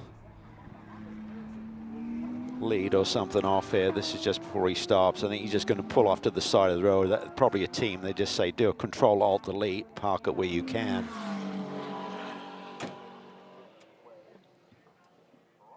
So if there's nothing obvious, then you just have to go through component by component until you try and figure it out. And they also have the ability to plug in the laptop and see if that will give them the direction needed. That whole AF Corsa team racing with heavy hearts. They lost a longtime member of that team and driver Cedric Spirituoli, who passed away a couple of weeks ago on his 39th birthday after a battle with cancer. Everyone at AF Corsa and the whole SRO America community, he did quite a bit of racing here over the years with Conquest Racing, GT4 and GT3 over the years, and we're all hurting with that loss. Such a lovely young man, just so sad to hear him lose his life on his birthday. 39 years old, got married earlier this summer. Just a tragic story. Our thoughts are with Cedric's friends and family, and may his memory be a blessing. But AF Corsa racing in his honor all around the world. Also saw his name on the Turner BMW during the parade, and I suspect several other teams have tributes to Cedric as well on their cars. This is a fight, though, as we turn our focus back to the race for the lead of the race. Alex Sedgwick has it. They're on a slightly different sequence than the rest of the class, and Mikel Grenier is keeping pace just a second or so behind. Fastest lap of the race actually still belongs to the Ferrari. I believe it was Compank who set that time. Then it's Robbie Foley, who is absolutely setting blistering lap times, but he's 6 seconds behind the leader. Here he comes now, chasing down the top two. Yeah, he's cutting into it quickly here, Ryan. Took almost a second out of that lead. In fact, was 1.1 seconds quicker than Sedgwick, and about 7/10 quicker than Grenier on that last lap. So this could be a huge bounce back for this team if they can keep the reliability here and have a solid run to the finish. They got pace. The 12 car is in trouble. 34 car doesn't seem to have its normal edge. And Robbie Foley's got a lot of time on the clock to work with. So this is go time, but it's not panic time. You don't want to take any risk here, but he's just going to keep hammered down and see if he can close it in on those leaders here over the next 10 laps. Fifth on this list and best of the Pro-Am cars, that's Ryan Yardley. Remember, Wright Motorsports rolled the dice at the end of that full course yellow and burned one of those fuel stops with them. They had trouble catching up to the back of the pit of the safety car train, but now they've done their driver change. They've got their pro in, and that car is second in class, 6th overall. It looks like it's worked out pretty well for them. It's worked out pretty well. I think if they'd pitted a lap earlier, he wouldn't have that big gap that he's got to try and fight his way through here. But yeah, good strategy, and they've got to do one more fuel stop to get to the finish, obviously. But yeah, it's worked out really nicely. Everybody in the same boat there, needing the one more fuel stop, I believe, to the end. Waiting now to drop back. Here is Yardley. So that's the gap that Calvin was alluding to. That helped them jump up the field. They were mired in the mid-pack. So while it hasn't given them the lead of the class, it certainly put them in podium contention. And with this young talent aboard, this could be a chance for them to get a big result. Yeah. So everyone really has done 2 full fuel stops. So everyone's on a very similar strategy now. It's kind of reset itself. But certainly it was a good strategy to bump them up the order. Jan Halen now leads in Pro-Am to the tune of about 8.5 seconds. And just because you always feel like you need to prime the pump with something like this, let's remember, Philip Ellis is in 7th right now, 1 minute 7 seconds behind the class, make that the overall leader. But he's got a few targets acquired ahead of him for class position. And if we should get this field bunched back up again for whatever reason, look out. Yeah, he's got about a minute to catch up, though, so it's a really tall order for him to do that. But you know he's going to get the hammer down. If there was a yellow, then it would be a totally different scenario where some of those gaps would be erased. Bingo. My math, by the way, in the Pro-Am class, with Washington and Sargent not scoring points and Musial and Yardley running in 2nd place, I think they'd take a six-point lead in the championship as they run. Not quite sure what to do with the Halen situation because, again, he's a pro now separated from his AM, having had 2 different AMs with him. But let's assume he can continue to score points. Leading right now, he would be 10 points out of the championship lead. Top 3 covered by just 10. Coming into the final couple of rounds. Yeah, and Foley continues to eat into this gap there to the leaders. There you can see him looming. His last lap was a 207.4. Leader was a 208.3. So it's the best part of a second a lap that he's closing in on these drivers ahead of him. And this is massive in the championship because they came in 11 points behind the 34 car. And there's a 7-point swing between 1st and 2nd. Obviously, the 6 car is going to have a say in all of that as well. Yes. Not much between these two, it would appear. Sedgwick doing some good lap times. So too Grenier. Comparing those 2 cars' best laps, there's basically, what, 0.03 of a second between them. So extremely closely matched. Here's the leader in the AM class at the moment. It's Benny Simonson, who runs 10th overall. That's the kind of race it's been.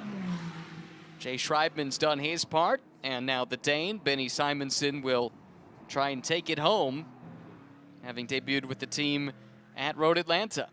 The second car in the AM class is John Morley, whose fastest lap is only a couple of tenths off of Simonsen. In fact, is now 1/10 off, so they got pace there. Unfortunately, with that drive-through penalty for his teammate Mitchell Green, who had that bump with Tony Davis down in turn 5. Otherwise, they could be very close together. He's about 30 seconds back right now, so that could have been a great dice that we could have seen in the AM class. And John's really excited to get this GT3 opportunity. Really nice man. Came up in the bar of the Saab Pro Series against the likes of AJ Allmendinger and the likes, and everyone knew the talent, but didn't always have the funding to make it stick and get up the single-seater ladder. But every time he jumps aboard a GT car, as I said, several wins in the TCR class over the years. A good battle here from a couple of Scandinavian drivers. Wow, Silja Haug out wide there through Billy Mitchell-Ben. Great save as he continues his pursuit of Hampus Eriksson. I think we've got an update on the AF Corsa Ferrari, Amanda. What have you found out? Yeah, you're going to see a collection of crew guys assessing what's going on in the compartment for the engine on this Ferrari. When they fired it on pit lane, I have to say it did not sound good. They have brought it behind the wall, as we can see here. They just fired it. Does sound much better. And talking to the team, they said it's clearly an engine issue. Not sure if it's electronic or not, but as you just saw Matthias Perez-Companc back there, this could have been a big day for him in the championship. Frustrating to see nonetheless. Yeah, it's gone the other way instead. At the moment, they're at the back of the pro class, which is the worst they could do, but that's a tough one to overcome when it's also the worst anybody else can do, right? So it's tough to make big gains in the points with 5 cars in the class. Silja Haug, by the way, moments ago, completing that move on Hampus Eriksson. That's for 4th place. This is a really impressive performance. This team has only run one GT race before, and it was all the way back in April. Looking at the gaps there, Foley only 2.3 seconds back, took 1.4 seconds out of the lead on that last lap. Another lap or two, Robbie Foley is going to be knocking on the door. Not long now. I think we can get more on the AF Corsa's story. What started as a fairy tale debut at Road America for Miguel Molina ends with disappointment. Yeah, and you can still see the team behind us working. And Miguel, what were you experiencing with the Ferrari? Well, yeah, we had some issues. We are checking what's happening so far. But yeah, it's a shame because Matthias was doing a fantastic job today. Not only now, or during the World Weekend, he showed a good potential, a good performance, and we could have a good one. But yeah, this time was not possible. You did too. You had an incredible qualifying effort here earlier. What might we see this Ferrari back on track? Doesn't look so promising. I can say full effort back here, guys. It would be a nice day to know Italian down here. That might help, yeah, to decipher it a little bit. Miguel spoken like a true Ferrari factory driver. There were some issues. No more details than that. Fair enough. Yeah. Miguel, one of the good guys in the paddock, and great to have him back here. And a bit more relaxed, right? He's not fighting for a championship. Right. I think Perez-Compac's face may look a little bit more dour than Miguel's was there, with Amanda chatting to him, but you can see in the backdrop, Foley has caught this lead group in a hurry. All right, buckle in. This could get good. Top 3 in the pro class, nearly nose to tail now. Foley should be there within a lap's time. This is quite possibly the fastest car on the track at the moment. Certainly it's the fastest of this trio. Into the kink they go. Mustang leading Mercedes, leading BMW. See Robbie there really leaning on that turn-in curb as well, just maximizing the radius. Car looks super balanced. They did test here 2 or 3 weeks ago, so that certainly helps you get a leg up on the competition, but it's a long weekend. One of the practice sessions did have a little bit of rain, so it didn't give everyone the maximum amount of track time to dial the cars in, so certainly if you test it, could be an advantage. You mentioned the curb usage, and that is something that has long been a strength of the BMW. There are certain curbs other makes and models can't use, but it seems like if anyone's going to be able to, it's this M4. Yeah, I think this will be the key lap, this next one, to see once he gets a little bit of aero wash from the cars in front, can he maintain that sort of delta and pace he has in comparison to Sedgwick and Grenier. He has caught them equidistant, first, second, third. Ford, Mercedes, BMW. Fourth place, by the way, in the Pro Class, sits fifth overall. That's Michael McCann Jr., about 13 seconds behind this battle. Basically with 66 minutes and 26 seconds on the board to be the first opportunity to come in, do your minimum fuel stop time and get back out and not exceed the maximum stint length. Stint length stops at the 3-hour mark, so even if you do a 3-hour and 1-minute race or whatever, because you've got to come back and see that checkered flag, the stint length is timed according to the 3-hour of the race. Thank goodness as well. Would have hated to have to calculate that every time. Yeah. Ugh. Here is Foley. Where does he have the advantage? Where does he now think about analyzing the two cars in front of them, the strengths and weaknesses of the pair of drivers and the manufacturers? Get a sense for the pecking order in at least one of the 14 corners. Coming up here is the kink. Got some data, I believe, on these cars coming through this section of the track. Top speeds through the kink, turn 11. Jan Halen, quickest of all at 140 miles per hour. Ferrari's checking in second and third. Grenier, though, right there, just a mile an hour off of the top speed. And Foley a couple miles an hour off of that, but he seems to make up for it at the end of the straight. Yeah, I think they approached the kink there a little bit more speed, a little bit of scrub getting through that corner, drops it down 3 or 4 miles an hour from some of the data I was looking at, but nonetheless, it's super impressive, and it certainly showcases when it goes wrong here today, the consequences as well. Now, you said this would be the crucial lap. What have we learned? Look here as he crosses the stripe. Yeah, he's lost half a second, so he's running low 7s, and then on the lap before that, he's probably picking up a little bit of the aero wash. It jumped up to a 207.7, and that one was a 208.2. So the corner where I did notice a little bit was on the exit of the carousel, that long duration right-hander. He seemed to have a little bit of understeer towards the end of that, just looking at his line anyway. So I'm sure that Robbie behind the wheel is feeling it a little bit, but let's see here. He should have a little bit more straightaway speed than the Mercedes as he starts to close in. How defensive and proactive will Grenier get here in terms of his line into that brake zone?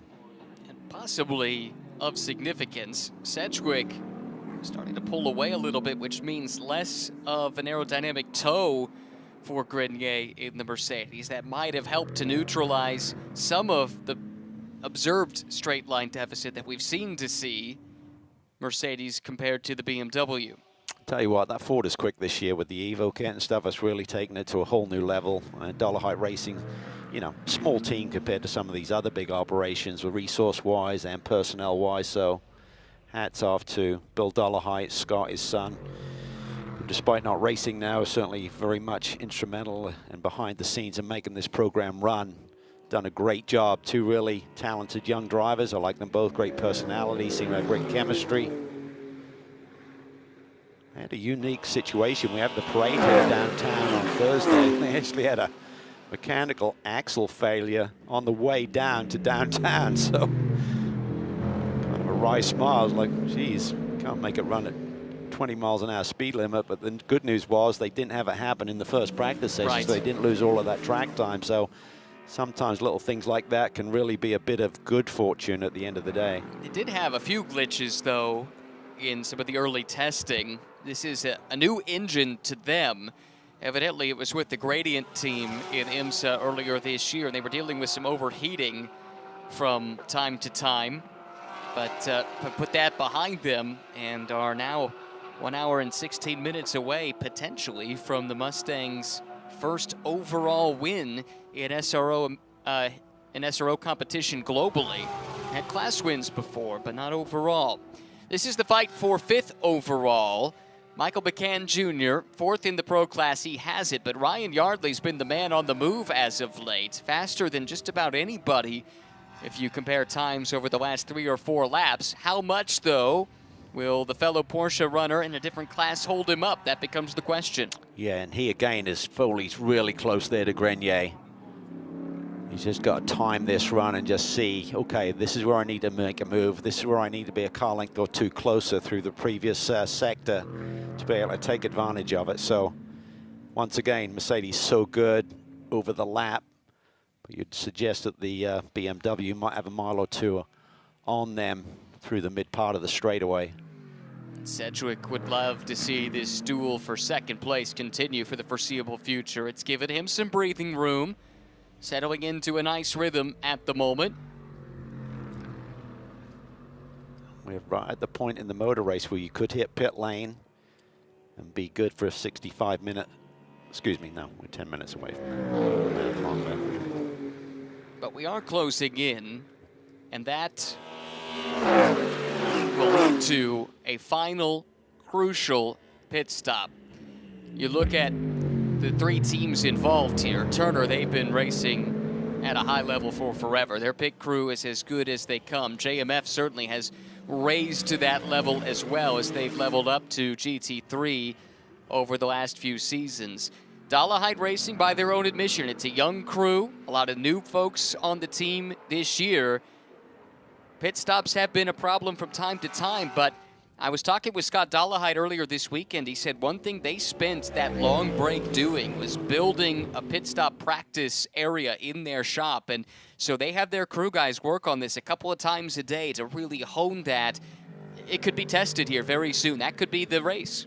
Yeah, and I think what they've adapted here, just thinking back on it, they kind of keep it simple. It's like more 4 even stints doing drivers changes every time. Right. That means you're not doing a big length. So if you've got any tire deck issues, it takes that off the table a little bit. Do 40 to 50-minute stints all of the time, rather than thinking about that 65-minute maximum. And it seems to play out well for them. They seem to have really good, consistent pace and always be in the mix.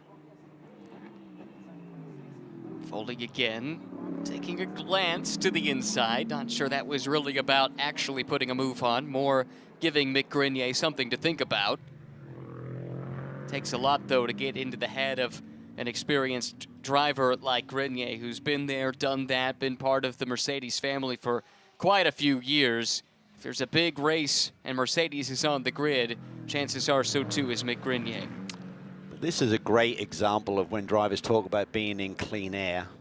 Foley was in clean air when he was 6-7 seconds back, and then suddenly when he got within a second or two of these two cars, it certainly immediately had a compromise on his lap times and the balance in the race car. So it's subtle. It's like being on an oval run. I've done a few oval races in my life, and you think, oh, this car is so good, and you just get into that aero wash, and it just stops you where your timing is all off, where you just can't accelerate through the corner at the same rate, and you're never quite close enough at the part of the racetrack where you do have that advantage like Foley has. Let's drop down the order and find some battles that are starting to establish themselves. These are two cars trying to recover from drive-through penalties. Andy Lee in the bright pink, purple, and white BMW. His co-driver Slade Stewart was penalized for contact earlier in the race. Agostini and that Triarci team, they were penalized for speeding in the pit lane, so both trying to make up for lost time. Of the two, it looks like Agostini's got the pace at the moment. He has caught the BMW, but now needs to find a way by as Lee lets it run nice and wide there at the exit of 6, over the curb, onto the grass crate, but able to correct the slide. Just got word from Paul Sparta at Random Vandals that they're having some boost issues aboard Hampus Ericsson's race car's intermittent, so that's why he's dropped back a little bit from the battles. And seems like Yardley has gotten around McCann Jr. here. This is how he did it, Canada corner. That was nice, textbook. Timed that perfectly. Yardley was racing a GT3 Porsche right here about a month ago in the 6-hour IMSA race. Got a very late call-up. Interestingly enough, do I have this right? He drove for RS1, did he not? And what's the car he's now trying to catch? Jan Halen, RS1. Yeah. Yeah, it was RS1 because he drove with Jan, and then also with ex-IndyCar driver Devlin DiFrancesco in that race. That's what my memory tells me. Let's check my notes. We'll see. Down the hill. Elevation change here, 171 feet for the full lap. This turn 8, little slide there by McCann Jr. coming off, so they may be looking at that window when they can get on and not only refuel, but also get some fresh rubber on board the number 8. The old memory didn't let me down this time. Can't remember what I had for breakfast, but I can tell you that Ryan Yardley drove with Devlin DeFrancesco and Jan Halen a month ago. Go figure. But he has been super fast. Of course, comes with a great pedigree. Won the Carrera Cup North America Championship last year. 3 wins, but 14 podiums in that super competitive series. And has plugged in nicely here at the GT3 level, just gaining experience. Now racing against one of the more experienced drivers in the field. That's who he's trying to catch, Jan Halen. And Halen's catching the leaders. He's got clean air again, and he's running lap times typically 7-8 tenths quicker. And that lead trio, different class, of course. Jan has the Pro-Am lead, as you mentioned, Ryan, but there's 3 pro cars ahead of him that may stymie things, but they may be hitting pit lane about the time he gets to them. We're approaching that window. Could that provide the strategic opportunity for a change of position here? If you're stuck in dirty air, could this be your best way to make up a spot? Yeah, and by being so, oh, drama here. Andy Lee's got some big bodywork rub on that left rear tire. That's not ideal to be going through the kink with that going on. He's a brave boy to keep his foot in it. Now has backed out of the power. I believe that's what it is anyway. Well, whatever it is, it's not supposed to do that, I can say with some certainty. And that is a sparkle fart right in front of our eyes. Well done. Waiting all year for that one. Of course, the livery known as sparkle farts. There's the bodywork damage. Don't know if there was.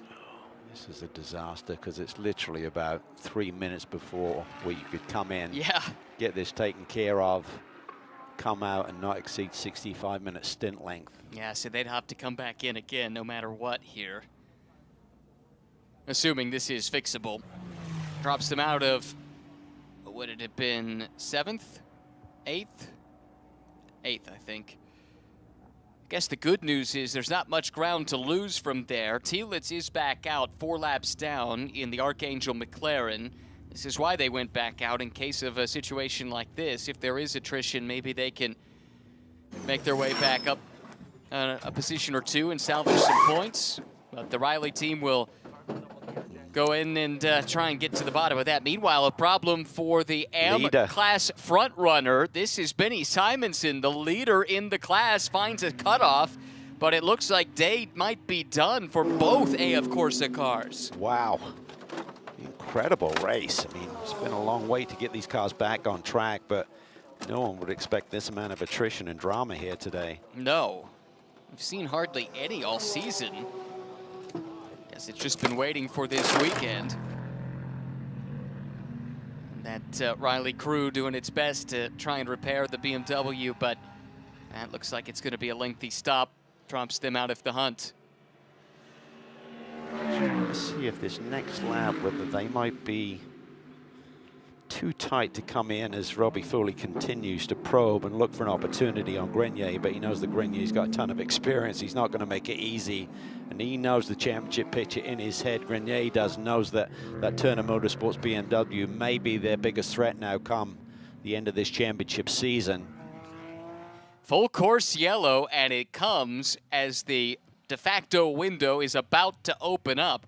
I thought Simonson might have found a safe enough place there. That orange on the end of the wall indicates a cutout, and typically if you can park the car there, then it can be rescued, but evidently 66-26 in terms of time left on the board would be where you'd come in, do the minimum stop time, and get back out. So this could call all down to the execution of this pit stop when they leave pit lane. Who gets it right? Who gets it tightest? So if you're Grenier, you want to be right on the tail of Sedgwick as you climb the hill here, and Foley the same. I don't think the pits will be open this time, but message on the screen is that pits are closed, and what we've seen so far is they want to bunch the field up behind the safety car before they come around and open up the pits. I'll let you know if something changes, but that's what I'm anticipating. But so I think we'll certainly be within that de facto window to make it home on this last stop, and yeah, this is why Dollarhide Racing is invested in that pit practice facility inside the shop for moments just like this. It could dictate the whole outcome of the race. Yeah, it's going to be a lengthier stint than they normally do. They're 47 minutes into this stint and still maintain great pace. They're obviously going to go a lot longer on this last one for Cam Lawrence. Well, this is really tough news for Benny Simonson and Jay Schreiben, and Jay is with Amanda now. Yeah, he just went over to the AF Corsa team and asked if we blew a motor as well. He was also kind of joking prior to this interview and said that I thought my luck today was avoiding all those cars in the kink. What can you tell us what's going on, Jay? We're not sure, Amanda. We think we blew a motor. So Benny just reported a really loud noise and lost power. So that one's a heartbreak. Did you notice anything in your stint? I'm sorry? Did you notice anything in your stint? No, the car felt good. A little bit understeer, right? A lot of work keeping the tires clean, but the motor felt good. Sorry, Jay. We'll see you at Barber. Thanks, Amanda. I hate to see him so down. Usually Jay is just a bundle of energy, really enjoying his racing. Here is Andy Lee back out on track, losing even more body work. Yeah, team did a good job of getting that inner fender well torn out and stuff like that, but then when you get up at speed, it'll just start to peel back some of the other pieces that are not being secured correctly. Unfortunately for them, they lost a lap. What good news for them might be that everyone should pit in front of them. That should allow them to perhaps get a wave by at the end of this pit sequence. I'm assuming they but topped still up owe with a fuel, so... Right, it would just be a pit stint length reset. Yes, exactly. Does it actually matter if you put fuel in it, or does it only matter if you are there for 86 seconds or more? Well, if you plug in, you have to be there. Correct, but let's just say you were in the pits with doing repairs and you don't put fuel in, but you're there for more than 86 seconds. Does that still satisfy? No, you have to plug in. Yeah, to count. It's not just X amount of stops over 86 seconds. That's what I plugging in as well. Yeah. That's what I thought was the case, but I wasn't sure about that. Told there is no pass around. And this was a quick cleanup, so there's a chance we could be going, well, I take it back. There's some BMW bits around the track. I think that could delay things. It does. Something might run down Pits at are Plymouth. open, so we should see some action here, and this is going to come down to the best execution and cutting as close as you can to that 86-second minimum stop time. Could give you the lead of this race or a shuffle in the order here. Not ideal for Jan Halen. He had a really nice gap there in the Pro-Am class. That's been erased, of course. So this yellow initially came out for the stricken Ferrari of Benny Simonson, but then we had this just a moment ago, and that bodywork will seemingly delay any restart. And that means that with the pits open, we're in for some of the most important pit stops of the season. Should see all of the front runners in for their final stop. Yeah, could be a race up pit lane because you're not being controlled speed-wise by the safety car. So once you get to pit entry, does anyone try and go side by side here up the hill, Ryan? Let's go down to Amanda ahead of these pit stops. Well, of the cars that you're going to see pull off for this pit stop, you're going to see that Ford Mustang stay out there from Dollarhide Racing. They still have to hit a minimum driver time. I do see Cameron Lawrence sitting on the wall, but in talking to Scott Dollarhide, they're about 6 minutes to the bad to be able to take this stop, unfortunately. Wow, that is a disaster. And that's where not running to the full extreme on the stops has backfired, it would appear. Got to do 75 minutes, so Sedgwick hasn't got to that point where he can jump out again. Yeah, his initial stint was a short one, remember. They did the pit stop really early on. Oh, that puts them completely behind the 8 ball here, unfortunately. McCann Racing's in the exact same boat. They have to stay out. Not sure why Chicago Performance and Tuning has kept Matt Siljahaug out there, but that's one to decipher another day. Let's settle this thing in the pits now. It's going to be a busy, busy pit lane. Where do we look? We start with AMF. Mikhail Grenier getting a set of Pirelli P0s to take him to the finish line. Scuffs, looks like. I'd agree. Okay, who gets it right here? Unfortunately, on that driver log time, we don't have data that differentiates between the two drivers in a car, so we couldn't tell how much time Sedgwick had logged at that point, so it's impossible for us to tell from our data that we have. Obviously, the team was keeping control of that individually. Battle scars. Oh, that Mercedes looked like a pretty quick stop. Just waiting to make sure they don't get out under the minimum for the Pro Class JMF Mercedes. This is their Pro-Am entry. Philip Ellis, he'll suddenly be in the middle of the fight. Looks like it will be as they were when they came in. JMF ahead of Turner in Pro. It is RS1 ahead of Wright in Pro-Am, with TR3 racing right behind in third. You would typically say Philip Ellis now on board that 27 at his go time for him, but unless they can find some magic in that race car, he's just not done lap times here today within a second of the leaders. So I'm not sure if he's got a sharp enough knife for the fight here today. We'll soon find out. Yeah. He's not one to leave anything on the table. Perfect scenario with this yellow and compressing this field for him to do what he normally does, but so far that car has not displayed the pace that they typically find. Brand new motor that they installed last night. Overnight, really. They were here to the early hours of the morning to get that ready for quali this morning. How good was the execution in the pit lane? 86.5 for JMF, just half a second off of the minimum. 86.7 for Turner, same for RS1. 86.6 for Wright, 86.5 for TR3. I mean, all of these teams are in mid-season form at this stage. Some really good pit work across the board. Don't see anyone under the minimum, so don't see any time penalties incoming. 8 cars stayed out as well, Ryan. I wonder if they're in a similar state because they kept chopping and changing drivers between McCann Jr. and Vanier, so. That was my supposition earlier as well. They're on the same effective strategy, let's call it. Field is going to have to hustle, though, to catch up with those that stayed out. The safety cars pulled away, and we're about to restart this race. That could be maybe a slight salve on the wound for these four that still owe a pit stop. There is the rest of the field, though, not too far behind. Sedgwick will lead the field to the restart with 58 minutes, 47 seconds left on the clock. The green flag comes out, so the race has resumed with Robbie Foley chasing Grenier for what should be the de facto lead of the race once these cars in front serve their final pit stops. Side by side in the background. Foley's got the run out of 14. Can he make it stick into the brake zone? Robbie Foley to the inside in the BMW, and he is through. Turner to the top. That's what he needed. Needs that clean air on the front end of that BMW. He's got that gaggle of cars up ahead of him. He'll probably close in on them. He's got some fresh rubber to work with. Car will be a little bit heavy because it's topped up with fuel, of course. That is fourth on the road, third in class as they run. But remember, the 3 cars in front still have to do a pit stop to make it to the end. So that was de facto for the lead of the race in the Pro Class. Just behind, got a glimpse of the Pro-Am battle. Halen and Yardley, Morad, Merrill, Erickson, all scrapping for positions behind the 2 Pro Class cars. Here they come now with Halen at the front of the train.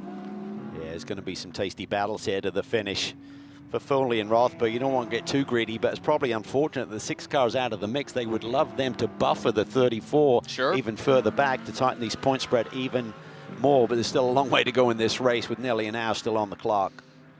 Down to the final third of the race. We had to wait nearly 3 months for this, and although it was a staccato start with several 4-course yellows in the opening hour, hour 2 was a barn burner.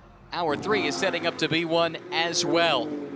Back to the Pro-Am fight now. Here's the leader, Halen, but right behind him is Ryan Yardley. Daniel Morad as well. He'll be plenty motivated. I call them the leader. Technically, this is second, third, and fourth, but again, Celia Haug owes a stop. Yeah, there's going to be an interesting Yardley there looking to the inside.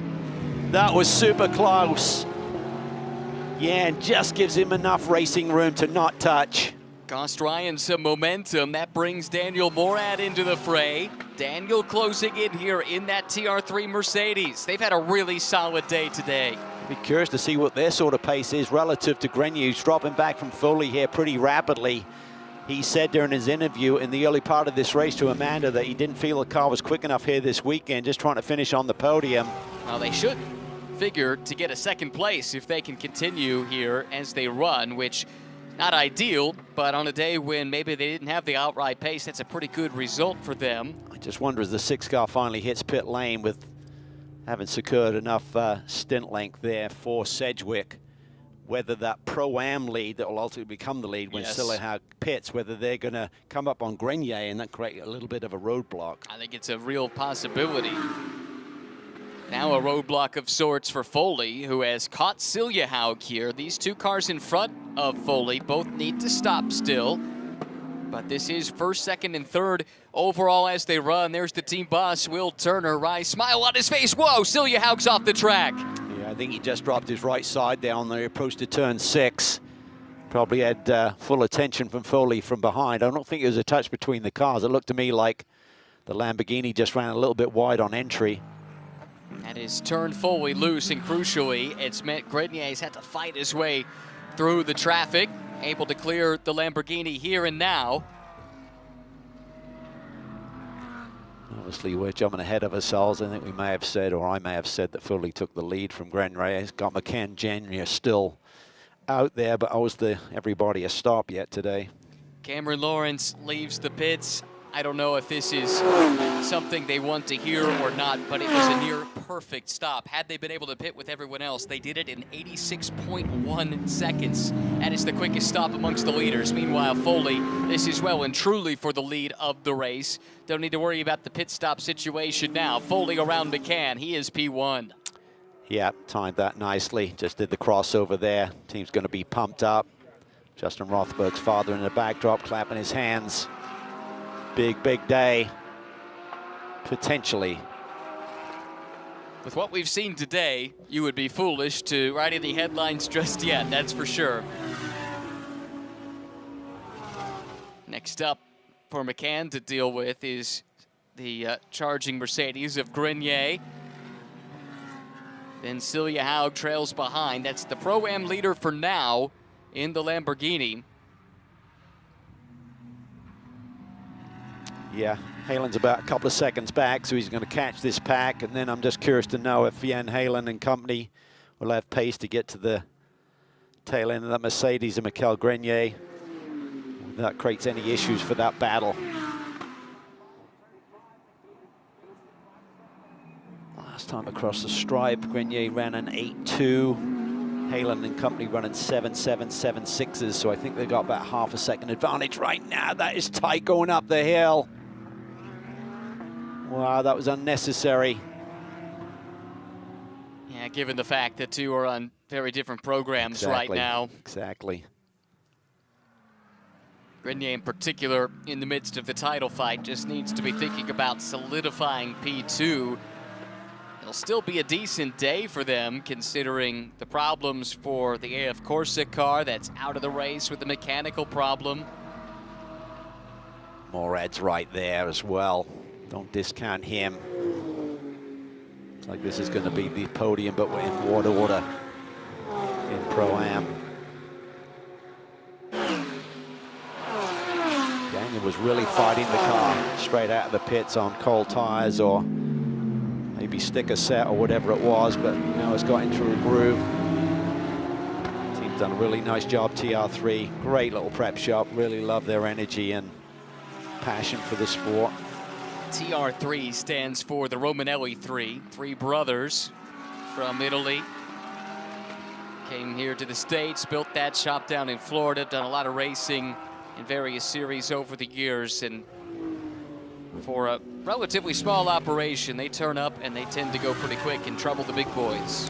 As I recall, I think they burst on the scene with Daniel Mancinelli at St. Petersburg one year. No one knew the team or the driver, and they were on the pole or led the race or did something sensational that day. Pole, yeah, and that was, Mancinelli was entered as an AM because no one knew who he was. That quickly was corrected.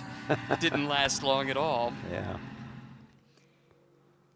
Yeah, team based in Davie, Florida. Gregory Romanelli was a driver himself, but had a really serious Ferrari Challenge crash at Lime Rock a decade ago. Life-threatening injuries, but has come back and turned his focus to building the shop and the team. The rest is history. that was right around the same time, maybe even the same year when they entered Mancinelli at St. Pete, or within a year or so. It would have been, yeah. I seem to recall the team telling me about that. Right now, Morad is starting to put some pressure on Ryan Yardley, who wasn't that long ago we were thinking might give Jan Heylen a run for his money. And look at Morad letting it run wide. There's grasscrete, and then there's grass, Daniel. That was all grass. No crete to be found. Yeah, I think that grasscrete works when you already got the load out of the car, but if you're still asking for some help, as you said earlier, there's a percentage drop-off in terms of grip through there. Daniel certainly felt that right then. Kept his foot in it, though. Really didn't lose all that much momentum. This is what you forecasted earlier. Leader in Pro-Am, effectively, is Heylen. Once he gets around Silja Haug, he will be the leader on the road. But again, Silja Haug goes to stop. Both of those cars in front do. But their pace right now has brought Heylen just like that right back to Yardley, and with him also to Morad. Yeah, so you'd think, oh, he's just be patient here, Jan. That car's going to have to pit, but he can't be too patient, otherwise it's going to allow Yardley and Morad into the game at the same time. Which is exactly what has happened here. See if any of these front runners dive to the pit lane. Yes, there goes McCann. So it's just the one car left to deal with now. And it is in the same class, but again on different programs here, with Chicago Performance and Tuning, for whatever reason, not following the rest of the field into the pits during that last full course yellow. Tell you what, that Lambo's got some straightaway speed. Yes. To stretch the Porsches there a little bit. It's a bit of a shame they've been seemingly caught on the back foot strategically, because the car has been quick. Elganian, I thought, did a great job at his stint. Silja Haug the same. Two drivers that don't have much seat time in a GT3 car, but they've been mixing it up with the front runners. And again, using that straightaway speed to pull the gap. Heylen's looking vulnerable again here suddenly. Yardley looks inside after feinting to the outside. Heylen, though, saw it coming at the last moment and was able to cover it off. Morad's looking for a way in as well. Yardley in the dirt, climbing the hill, goes to the apex. Jan gives him enough racing room. Heads up driving there by Jan Heylen. And again, these two were teammates in the same car at this track just a couple of weeks ago. Now fighting for a class win in GT World Challenge America.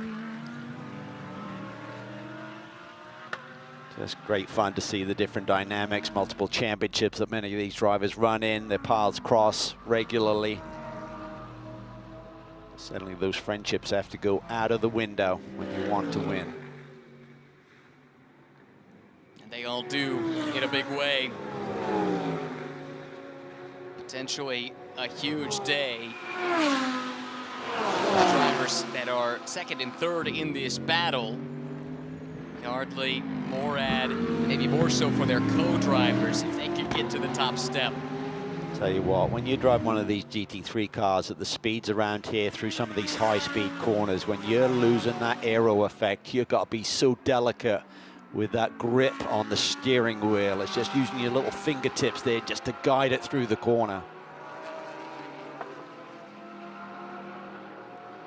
Holding my breath to wait and see if they all made it through that dust there. I assumed it was Silja Haug that had dropped wheels, and where was he? And he suddenly appeared, thank goodness. Jan Heylen has been issued a warning for blocking. Evidently, the move to cover off the inside came a bit late for race control's liking, so that has him on thin ice now. Yeah, and Yardley's kind of making those late moves, and Jan's trying to protect, but you're not being proactive, you're being reactive, and that's what race control hates. By the way, after the Vanier pit stop, it would have been the McCann pit stop, right? Vanier's now in the car. Cameron Lawrence did come out ahead, so the Mustang would be third in class. 47 minutes to go. Still a lot to be determined. Oh, Yardley on the defensive now. Daniel Morad moving around quickly, trying to fill the mirrors. Yeah, so is Yardley. You can't afford that double move. Cannot react. Pick a line, pick a lane, but don't react to the driver behind, otherwise they're going to call it.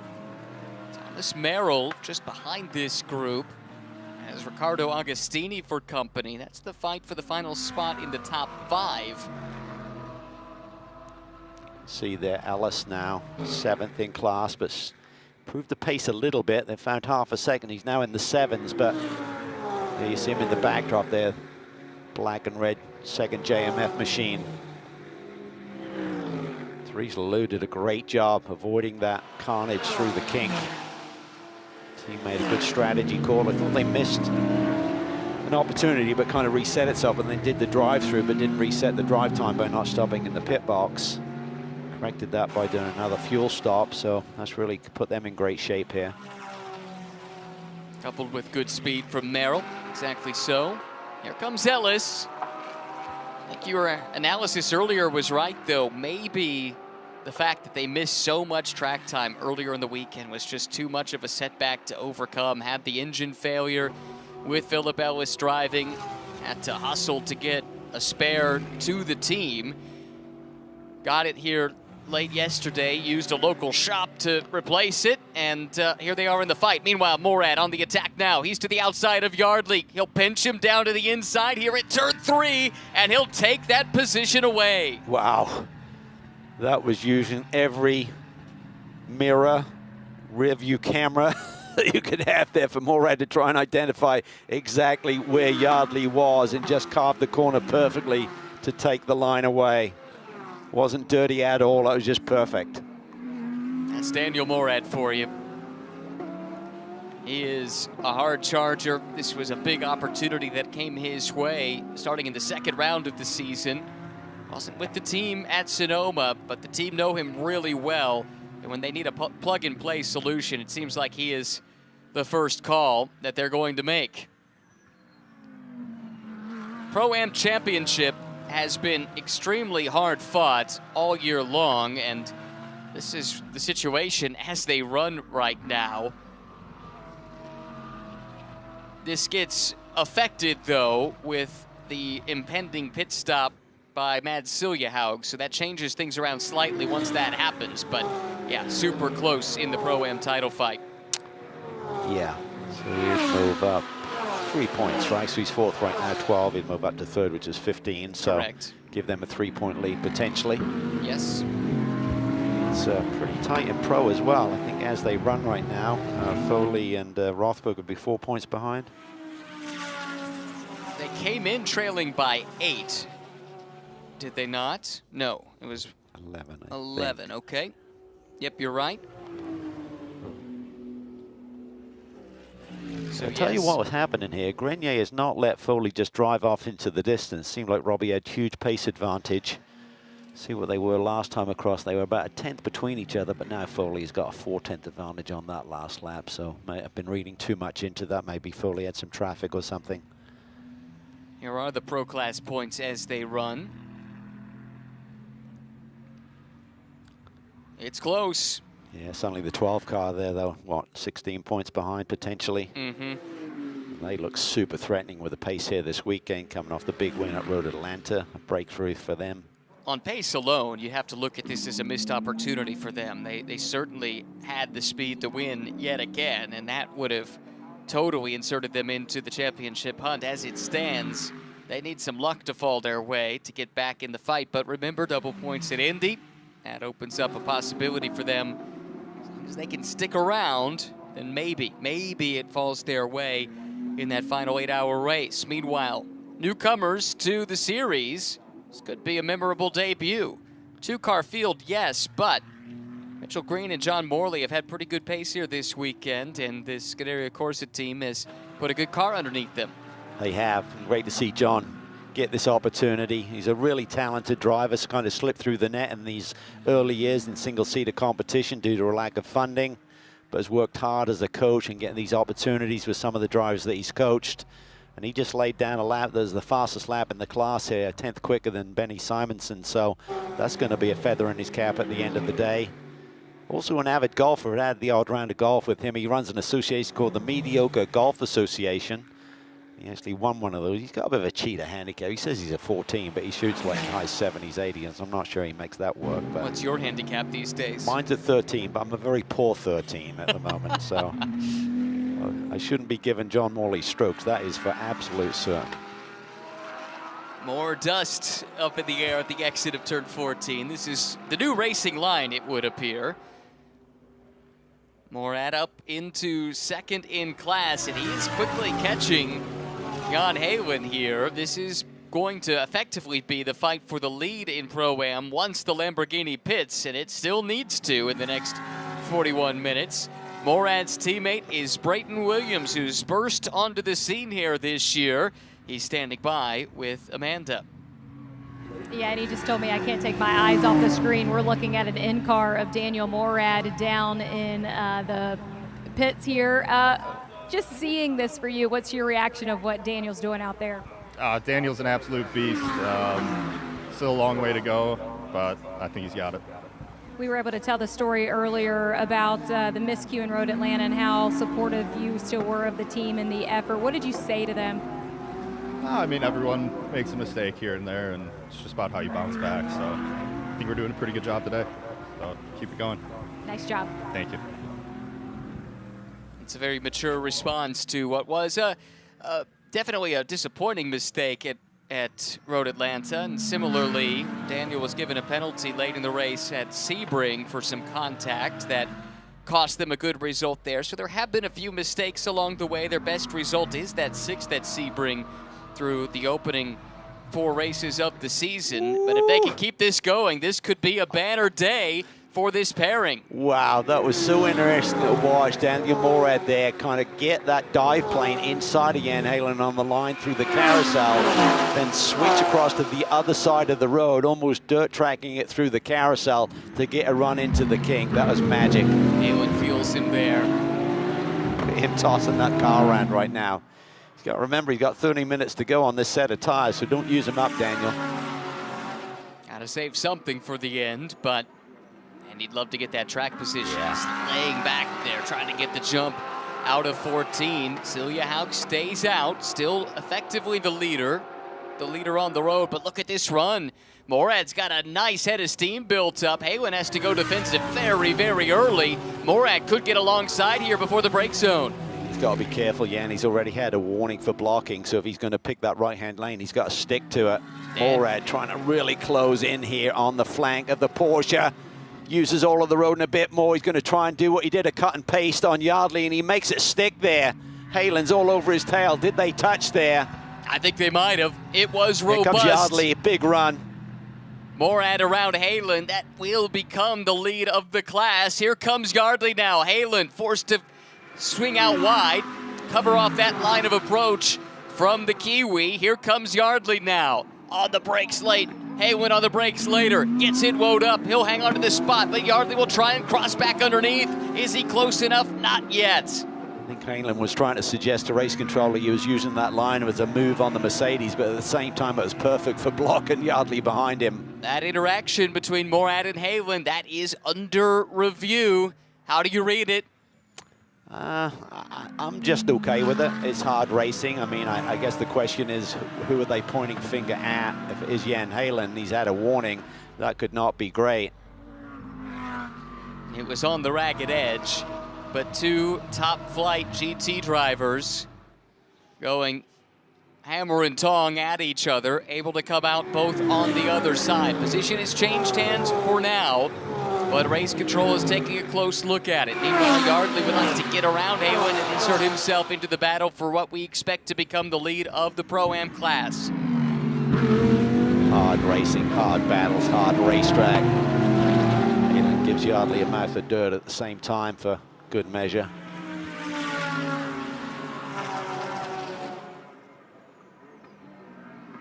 Race progress through nearly 2.5 hours of racing. Overall positions, how these cars have come to this spot.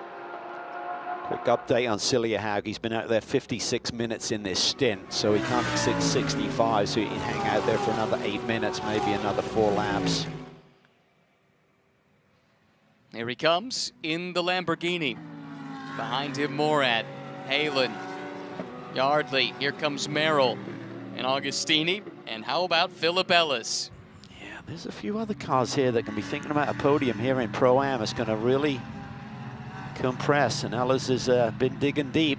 Doesn't have that dramatic speed that we normally see from him, but he's just knuckling down, grinding.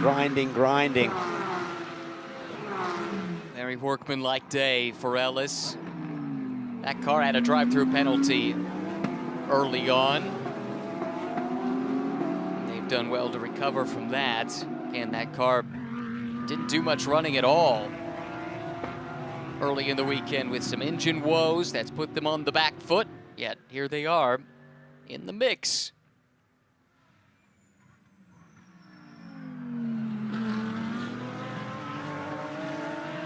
This is going to get really interesting. Morad, though, has taken off here a little bit. He has. Again, I think he'd love that Lamborghini to pit so he can get some nice clean air to the front end of that Mercedes and maybe give him even more pace. He'll be wanting to know. Yeah. You got to think that anyone who races in GT3 with Philip Ellis in the field wants to know, where is Philip Ellis? What are his lap times? It's like Jaws. The last 3 years or whatever it's been have taught us anything. Yeah, spot on. I think Daniel will also want to know the ruling on this review. The sooner the better. If, for instance, he's ordered to give that position back, he'd really like to know that soon. Give yourself more time. That's just me speculating. Here comes Silja Hauken. Finally will make that pit stop, and this will drop him way, way, way back, effectively to the back of the lead lap in Pro-Am, which would put him in 8th. Yeah, so you're probably going to lose 75 seconds to the field by doing this late in the going. 86 seconds has got to be pit in to pit out. Obviously the cars on the racetrack have to cover a similar amount of distance, so it's not a true delta, but then you got to get up to speed as well. So yeah, bit of a strange strategy call by the team, but I love the effort. Fresh stickers going on here. I think the only way to come their way with fresh rubber is if you got a yellow. True. And then you have a really fast race car. The key is right now is don't top all the way up. You only need half a fuel load to get to the finish, so don't put extra weight on the race car. It should be a time fill, not a full fill. Correct. Well, I think you could chalk that one up to a new team to the series, still trying to come to grips with this style of racing, with these regulations. But the silver lining in it all is that they've been fast. They were fast at Sonoma, they were fast here. And we know to expect them, or we hear to expect them at Indianapolis at the very least for the season finale. One round in between, of course, at Barber Motorsports Park, and hopefully they make the trip down to Birmingham as well. Maybe they can put the full race together. We run down on some lap times. Leader Robbie Foley just run a 207.4 compared to Grenier at 207.6, so he's still got a couple of tenths margin on the chaser there. Morad just ran an 8.5, Halen an 8.1, Ellis an 8.2. So they're all in a similar zip code in terms of lap time potential. Morad through to the lead with that pit stop, of course, stretching the gap slightly. Yeah, this could be a better indicator of clean air on the front end of that Mercedes. His last lap was an 8.5. See what he comes across the stripe this time with. 7.5. That's a bit more like it. I tell you what, this has been a real eye-opener even for me. You always expect that to make a bit of a difference, but the aero wash around this circuit is massive on these cars. We saw Foley second a lap quicker, got to the tail end of Grenier, couldn't do anything with him. There are quite a few high-speed corners that are of reasonably long duration, and presumably that's where you're feeling it the most? Yeah, for sure. Corners which you're in and out of relatively quickly like the King, but the long duration carousel and corners like that, it's just enough. It just takes the edge off, you know what I mean? You have to wait on that throttle a little bit longer, and it can also create a little bit of understeer in the car. You get a little bit more tire deg, start to overheat those fronts potentially. That'll just continue to build. Still no update on the review. Again, the interaction is how it was termed between the 9-car Daniel Morad and the 28 of Jan Halen, being looked at as we speak by race control. It was forceful from Daniel, no doubt about it, but that's also part and parcel with high-level GT racing, is it not? I think so. I mean, when you go for a pass, if you can move your car across and get to the apex, to me, that's what you're trying to do anyway. You do it in a slightly different shape. Let's put it that way to normal there on that approach to turn 3. You made quite a similar move on Yardley, a lap or two earlier. There he goes, Morad, Hale, and Yardley. Merrill falling back into the clutches of Agostini here slightly with Ellis in tow. Warning for blocking for the number 9. Not a penalty, so he's good to go right now. Right on the edge, but not over, says Race Control. Yeah, and that's how I like to see it too. I mean, we are racing after all. If you want to go hot lapping, there's a place to do that. But this is full-bodied sports car racing. And Daniel Morad now 30 minutes, 42 seconds away from getting back to victory lane. He's done it plenty. It would be a first for his young teammate. That would be a special thing indeed. Yeah, and Brayton did such an awesome job at the start of this race. Just some really fine racing there. Gets a little worse for Chicago Performance and Tuning. They had a pit lane speed violation. We'll have to serve a stop and go penalty. Well, that may put them a lap down now. Good news, I suppose, is the next car in class is 4 laps down. That's Aaron Tiewitz, who did pick up a spot, by the way. The BMW of Andy Lee that was dropping the body parts, that's been retired and has fallen down to 10th. So that effort from Archangel Motorsports to get the car back out, picked up a spot. The difference between 9th and 10th, 1 point versus 2 points. So 1 bonus point for you, Archangel. You see from the graphic there, John Morley now in the top 10, 9th overall with the AM class lead. His fast lap's only 1.3 seconds off the fastest lap of the day. That's really, really impressive. Yeah. And that is not the Evo version of the 296 either. They're on a slightly different BOP. So some consideration has been made to try and equalize the two. But it's not the latest and greatest from Maranello. 2 drivers that don't have a ton of seat time in the car, have never raced the car at this level. And sure, there's been some attrition in this race, but they're legitimately in the top 10 overall. In the biggest field we've had all season. Not bad for an AM-class pairing. Really good. On debut. Yeah, I think Mitchell Green's going to be really pleased with this outing. I believe we're going to see them at Indianapolis, which will be cool. That's the way it sounded. It's a championship caliber team too, Scuderia Corsa. That's who Mitchell's been driving with in challenge racing. But go back to about 10 years or so ago, and they were one of the front runners in IMSA. We've seen them in various championships racing at a high level. Really a well-equipped team to turn out fast race cars as we've seen today. Grenier keeping Robbie Foley honest. That gap just have been around the 3.5 second mark. That last lap, they both toured this racetrack. Grenier was 400ths quicker than Robbie Foley, so that's how close they are matched in terms of the tire performance, car performance at this stage of the stint. You got to feel that Foley's, if he could, be managing the tires a little bit in case there's a yellow and you got a little bit left. You don't want to be using them up and just drive off into the distance. Not suggesting he could, but he's pretty savvy as his teammate there, Justin Rothberg, watches.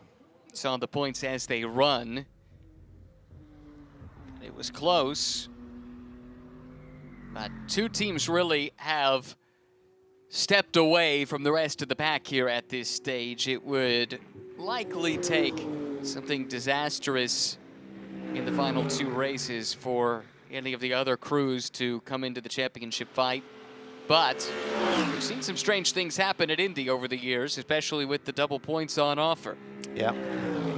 I mean, Turner showed up a couple of years ago and won a Pro-Am title. They hadn't even packed tuxes for the banquet because they thought it was so unlikely that they would win. Somehow they did, had to go do some tux shopping, and turned up looking pretty dapper. Yeah. Didn't they have to win and the other team have to finish like 6th or something? I mean, it was far-fetched, yeah. It was far-fetched, and I think they had to win and the other team almost finished last in class, as I recall. I think you're spot on. But it broke their way. Racing's a strange game. sometimes.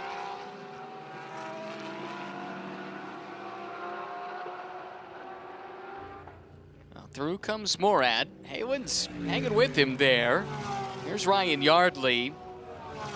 Could this be another podium result for Ryan and Dave Musial?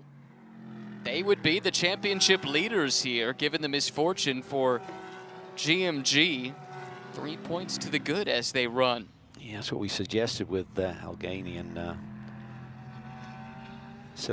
excuse me, hitting pit lane. Morad and Jan Halen are running really fast lap times, mid-sevens, 2 or 3 tenths quicker than the pro and overall leaders right now, so they're pushing hard.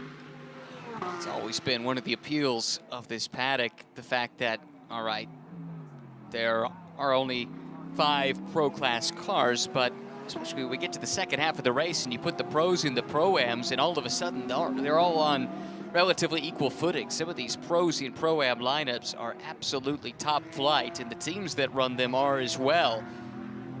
We've seen that even when international teams have come to race against the U.S. teams at the 8 hour over the past few years. Thomas Merrill doing another really solid job here. Therese Laloux continues to learn and does a great job. It's kind of been tough for her to be out of a race car for a few months. I think she's been in some other cars. I did talk to the team this weekend. She certainly hasn't been in this GT3 car, but I think she has been did a little bit of testing in something else. But yeah, it's a tall order. When you're just getting used to a car, and then it's like, guess what? You're not going to drive it for nearly 3 months. Try and come back and get at the same pace. It is not easy. This would be their 3rd top 5 finish of the season if Merrill could hang on to it. He's 4th at the moment with some pressure coming in the form of Agostini. That car had, I think it was actually a stop and go penalty, not just a drive through for speeding earlier in the race, so they've done well to recover from that. But if Merrill and Laloux could do that, that would be pretty impressive opening 5 races of Therese's GT3 career. And Thomas might not be a household name, but he's a Trans Am champ, Asian Le Mans Series GT champ. One of those guys that has plied his trade at a pretty high level, but somewhat off the radar for the last 5 or 10 years, but given an opportunity to shine, and he has shown here this year. He was kind of that sneaky bronze for a long time, hasn't he? Got some great opportunities because of that. Kind of plug and play, and now he's going to be top level.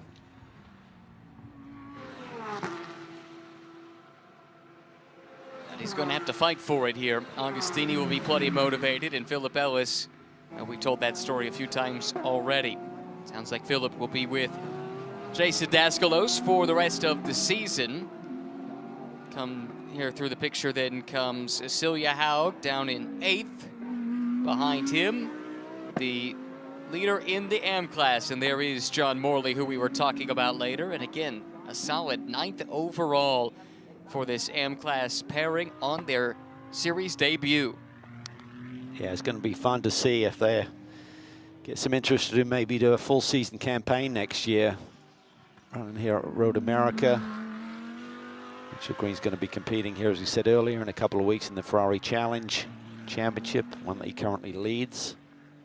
This is an ideal tune-up for him to get a bit more circuit knowledge as he tries to extend his championship lead over there.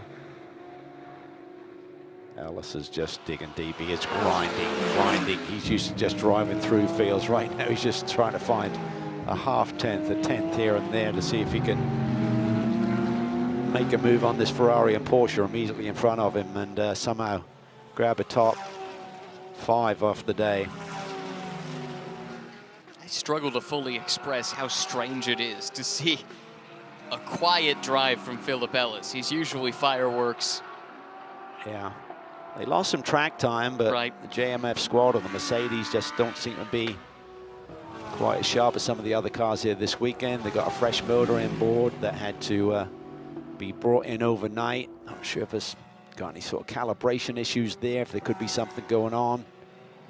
Or there's just simply, they just missed the setup a little bit this weekend.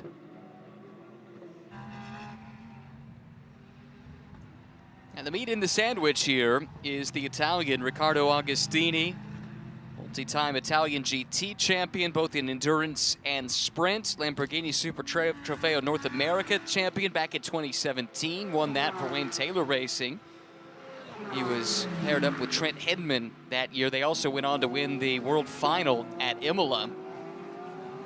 Came up, though, through single-seaters, won an Italian F3 title in 2012, Carrera Cup Italy in 2015. Sterling resume for Agostini, who a year ago was a runner-up in the European Le Mans Series.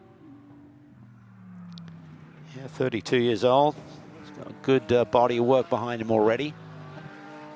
He's got a couple of really experienced drivers around him right now. He's doing a great job of hanging on to this track position, no mistakes.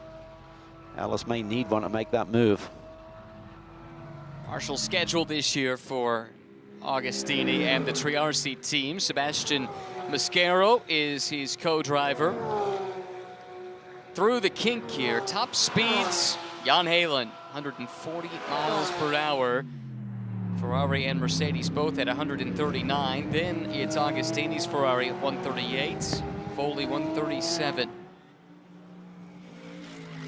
No matter which way you slice it, it is eye-popping. Think about that kind of speed through such a demanding and potentially perilous corner.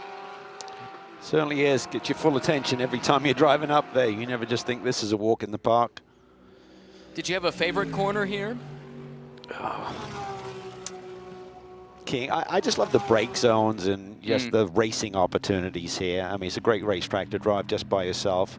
Carousel I always found tricky, just kind of figuring out the placement of the car on the entry of that corner, particularly when I first came here. It took me a couple of race meetings to really get that figured out fully, where I felt like, yeah, this is where it needs to be. And you can play with your lines a little bit through there, depending on what the car is doing. It's almost like an oval corner where you have to work the car, see what the car wants to give you. But yeah, they're all just great corners. This one turning in is really tricky. And then you just ramp up the speed through 7. Didn't like this one. I'd say my least favorite was turn 7. I always felt awkward through there. Never felt like the car would take a consistent set all the way through. It doesn't get the same respect and reverence as the kink, but it has some similarities where it's pretty high commitment and it can go wrong. Yeah. Like you say, not the same sort of speed, so not the same consequences, but yeah, it's just a joy to drive. You just love every lap here. Never get tired of this place. All dreamt up by a civil engineer, owner of a local business, the Elkhart Lake Sand and Gravel Company, Cliff Tufty, who recognized that the motorsports events that were taking place in the area on the county roads and through the city streets of the village of Elkhart Lake, racing had outgrown those roads and streets.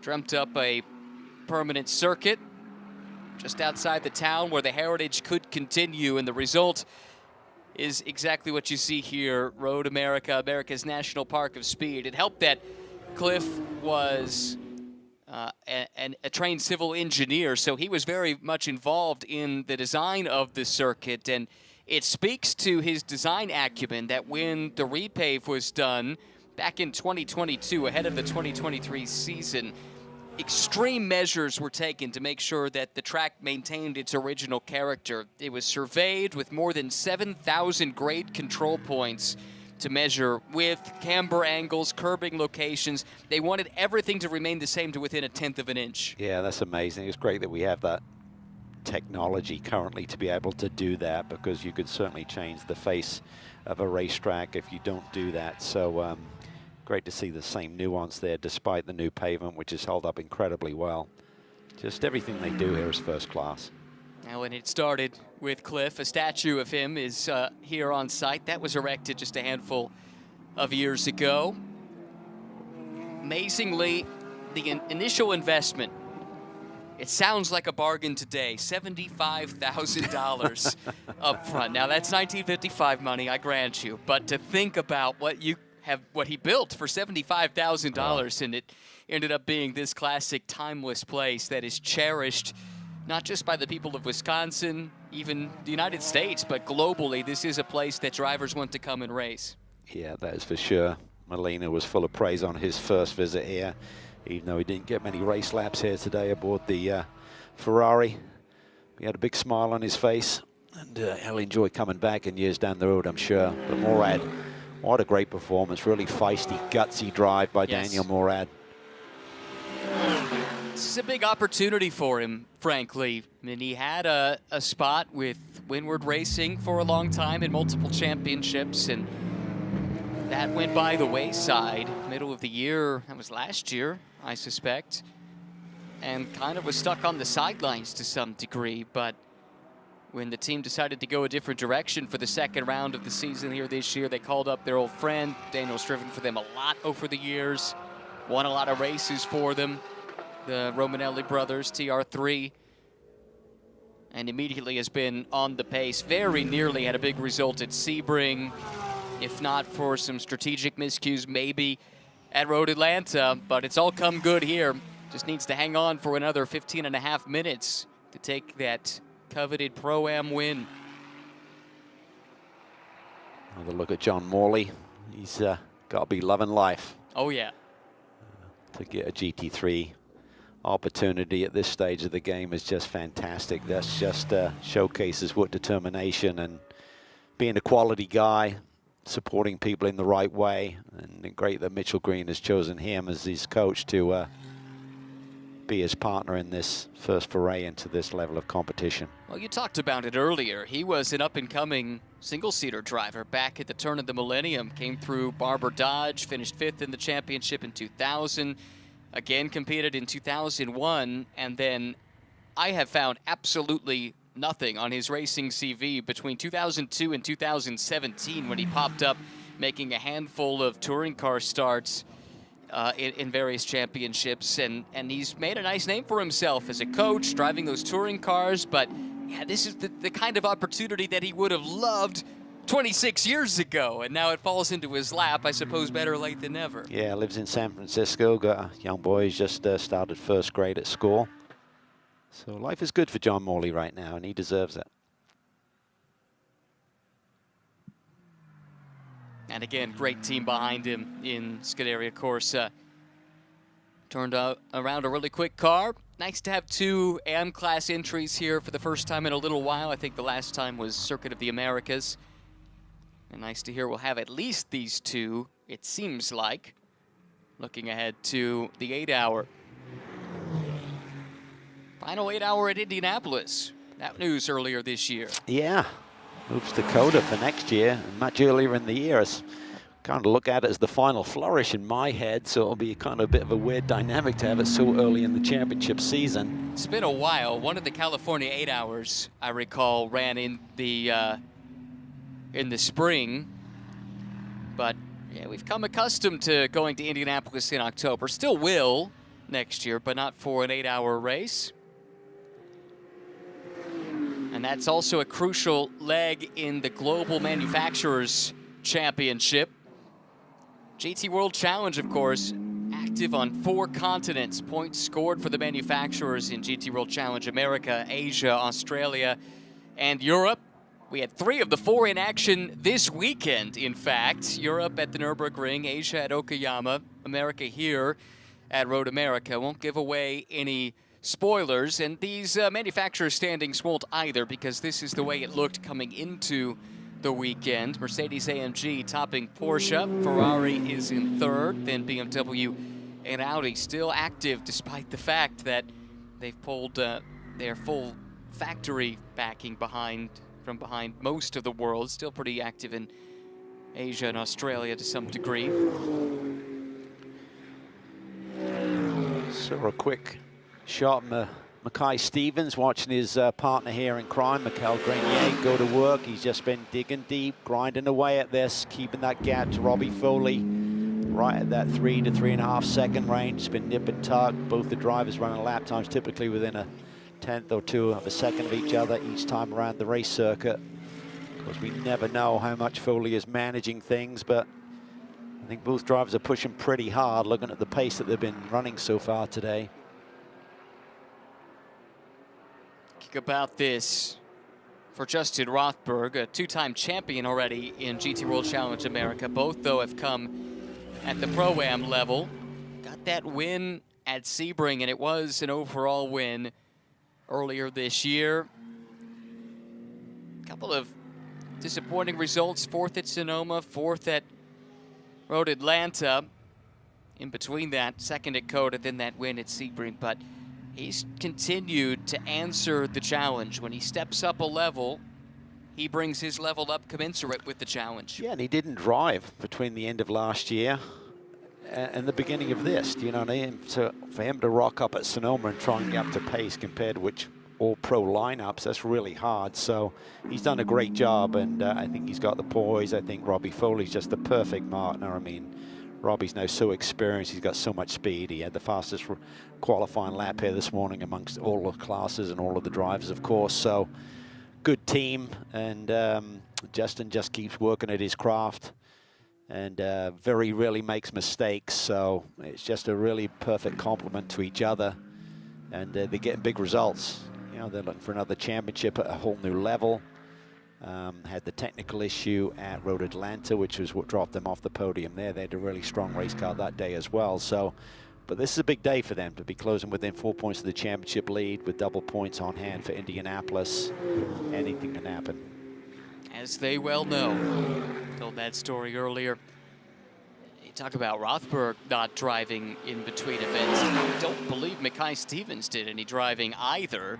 Co-driver to Mikhail Grenier. Mikhail's been super busy as a Mercedes-affiliated driver, but not so for Stevens.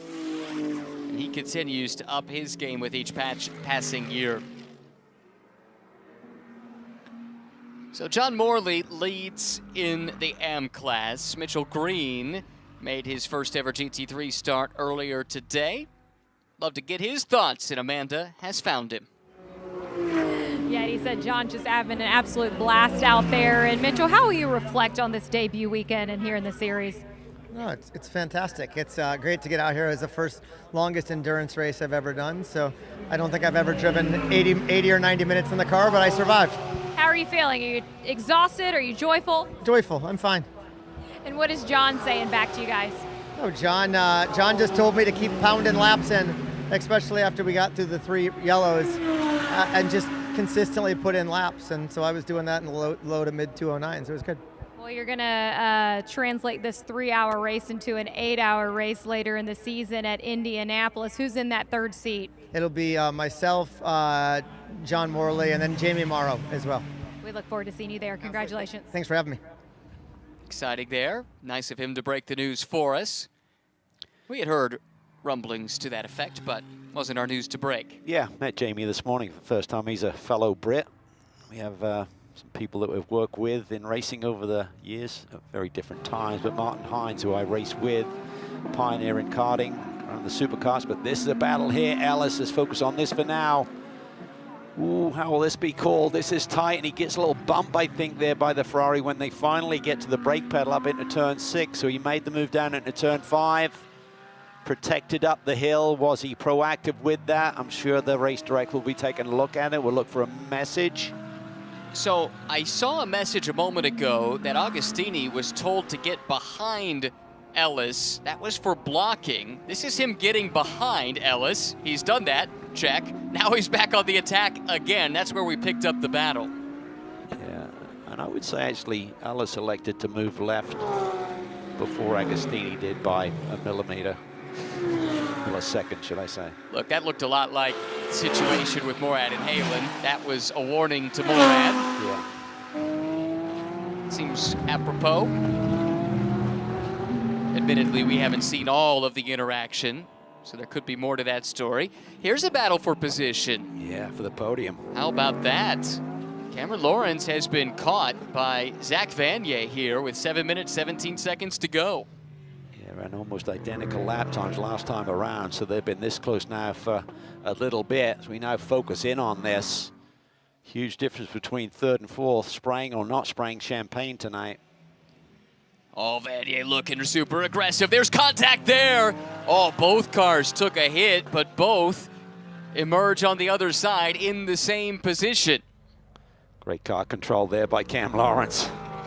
Got nerved pretty heavily there. Hopefully neither car got any damage from that contact. Turn signal on for Cameron Lawrence.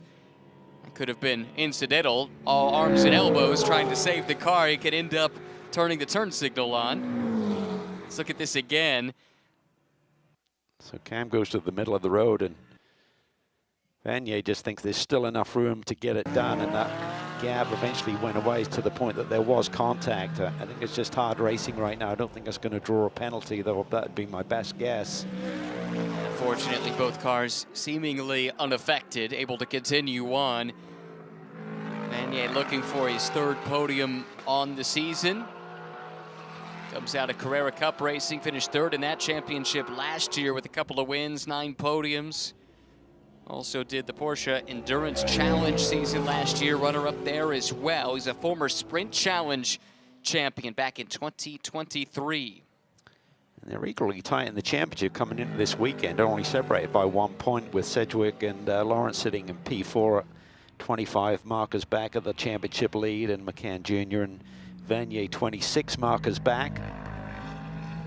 So whoever finishes in front of the other will hold 4th position in the championship tonight, and vice versa.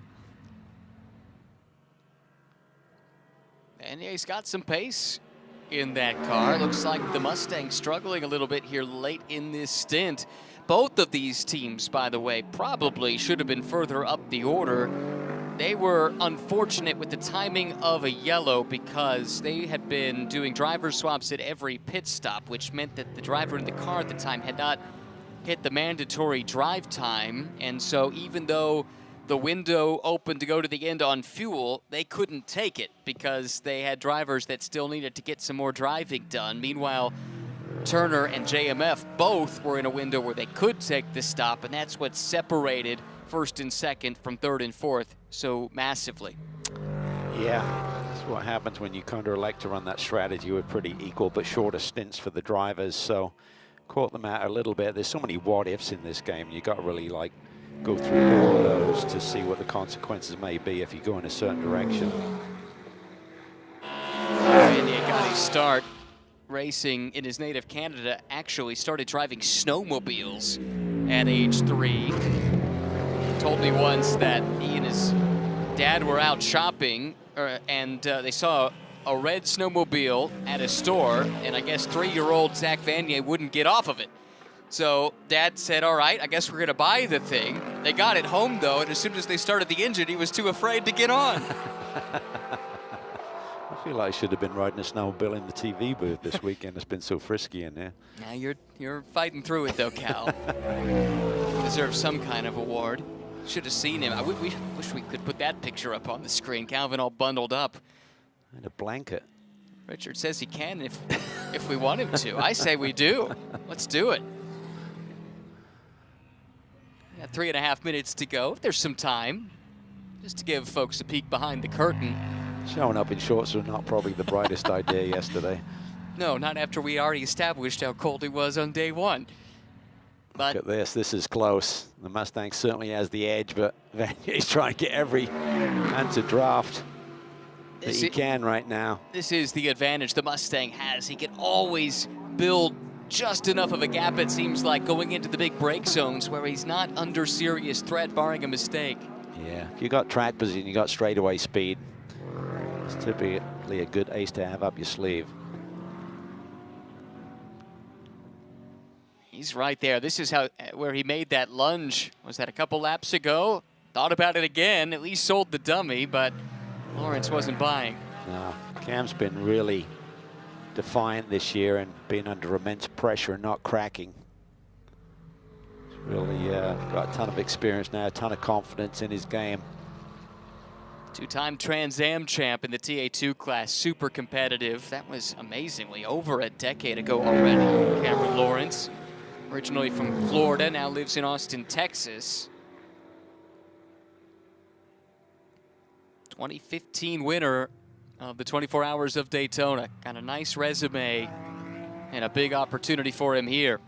Opportunity as well for Jan Heylen, who suddenly has had his Porsche come to life. Daniel Morad ailing somewhat here with under 2 minutes to go. This lap and one more, and the battle is back on for the lead in Pro-Am. It is. Jan Halen was half a second quicker than Daniel Morad in the last tour around. He's gotten even closer on this one.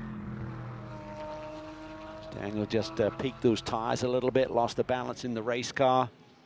You know he's not going to give it up easy, but you got two of the most feistiest, spirited drivers going hard at it here for a Pro-Am victory. I suspect each of them knows that as well, and if they didn't know it already, it was on full display about 20 minutes ago. Just got to wonder about what's in Jan Halen's head. What did he feel about the moves that Daniel made for the lead? That can sure give you a little bit of added determination, not that he really needs any typically.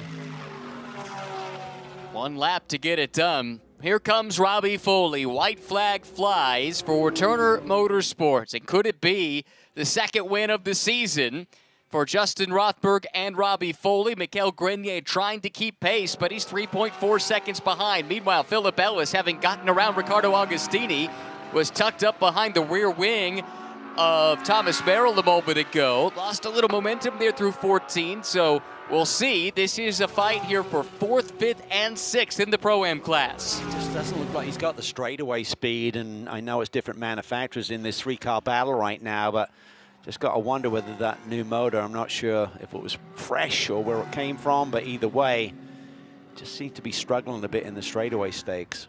Got a message from Amanda a little while ago when we were talking about Philip Ellis that she had it from Jason Daskalos. They didn't quite feel like they were at full song here today. That could help to explain how blunt the charge has been from Philip relative to what we're used to. He's there, though. He's close. We know if the door is open, he'll take it, but it's not. Merrill had just enough breathing room to absorb the pressure. And you know from Merrill's perspective too, he'd love to be able to say, I hold off Philip Ellis for a position at the end of one of these races. Well, we heard from Jason Daskalos, now Philip's teammate, but that wasn't the case last year. He talked about that in the pre-race. The fact that he held Philip Ellis off for 20 minutes, that's a huge feather in his cap. Oh, that was fantastic to watch, wasn't it? Barber Motorsports Park, just fantastic stuff, and certainly got Philip's respect. And we always knew Jason had it. Oh, yeah. That's for sure.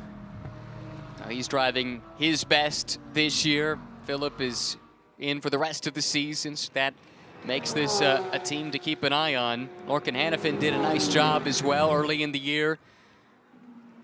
But now to the front, where Turner Motorsport is set to take victory yet again. A combination of pace and strategy, it all comes together, and the confluence is the checkered flag at Road America. Robbie Foley sees it first, and it's taco time for Turner once again. Mikael Grenier across the line in second. In the Pro-Am class, Daniel Morad used a robust move to get around Jan Halen for the lead, and then he drove off. Victory for TR3. The first for Brayton Williams, and Morad delivers it in the final stint. Drag race to the line here for 4th, and Merrill holds off Philip Ellis by just a fraction of a second, less than a 10th.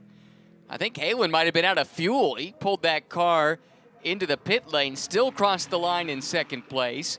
Meanwhile, it's a debut weekend for Mitchell Green and John Morley. Scuderia Corsa back in the paddock, and here they come. Morley, 9th overall and winner in AM. Fantastic story. Really, really cool. Love to see that for John, and Mitchell met him for the first time today. He's a great racer as well. Great respect for that performance. That was Therese Laloux there, celebrating 4th place. Thomas Merrill had to fight for it. And what was the gap there between them at the stripe? It was 3/1000ths of a second. Am I reading that right? Yeah. Wow. Well, it took a little while to hit its stride. Lots of yellow in the opening hour. Middle hour saw some good racing, also plenty of strategy. And then the final hour came down to the wire. And how about it? A first win for Brayton Williams. Amanda has found him. And in his debut season of competition, you'll see his family back here. They were just losing their mind at that. I think Greg had you in the air on his shoulders at one point. I remember reading an article with Daniel Morad, and he said that your learning curve is just vertical. When you look at what you've accomplished so far in your young racing career, did you think this was even possible in year one? No, not at all. Couldn't be happier today. It was just amazing day. Daniel drove unbelievably, overtaking 2 cars. Yeah, kind of speechless. Are those tears forming in your eyes right there? A little bit. Congratulations, it's real. Thank you very much. Well, Brayton set the table beautifully for Daniel. Then Morad did what he does best, which is charge forward. And it is a much-deserved first win of the season for the TR3 racing team. Previous best finish had been a 6th at Sebring. Nothing fluky about this one. They were fast all weekend long. Here's a look at the results. 70 racing laps here today, over 3 hours of racing at Road America. 4 seconds at the checkered flag. The gap between Foley and Grenier, it's a closer gap than that in the championship now with 2 rounds to go. Morad delivers the victory for TR3. On Halen will settle for 2nd with his new teammate, Danny Dashelski, a star in the making. Ryan Yardley completes the podium with Dave Musial Jr. in the Pro-Am class, just barely. Merrill ahead of Ellis for 4th and 5th, in Agostini in 9th overall. How about Scuderia Corsa? A top 10 overall result in a class win in Mitchell Green and John Morley's debut. Derek DeBoer, Hampus Eriksson played the strategy card beautifully earlier. They were down on power, though, late in the race. Still soldier home for a top 10 result. Cameron Lawrence did hold off Zach Vanier there at the end by 0.4 of a second. Celia Haugen, Oganian, they were quick, didn't quite get the strategy right. Misfortune for everyone below that. 14th on back, they were caught up in one thing or another. Several cars eliminated right off the bat, including John Gilliland on the first lap, and then 4 cars in another incident that brought out the second full course yellow back in hour number 1. Some very fast cars eliminated from contention before they could showcase what they were capable of, and heartbreak as well for Matias Perez Compank and Miguel Molina, 17th overall. Mechanical issue for them, so too their AM-class teammates. Very strange to see for a Ferrari GT car these days, and certainly for one prepped by AF Corsa. Victory Lane is going to be a happy place. Pride of place to the overall winner, Turner Motorsport. Robbie Foley is there. He'll be joined shortly by Justin Rothberg, but there's Daniel Morad greeting a newly minted GT3 race winner. How about it? Brayton Williams. And then the Romanelli brothers too. Gregory first to give Daniel a big hug. Here is the overall winner though, Robbie Foley.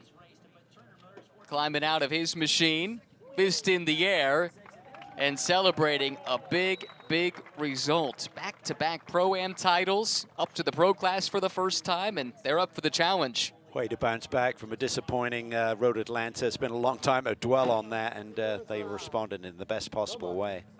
There are your AM class winners. Already heard a little bit earlier from Mitchell Green. John Morley in his tall frame, just climbing out, somehow getting himself out of that GT3 machine. There is Foley, helmet off. Wiping off the brow after a hard day's work. And once that winner's hat goes on, that means we'll have a chance to hear from our winners. Robbie Foley is with Amanda Busick.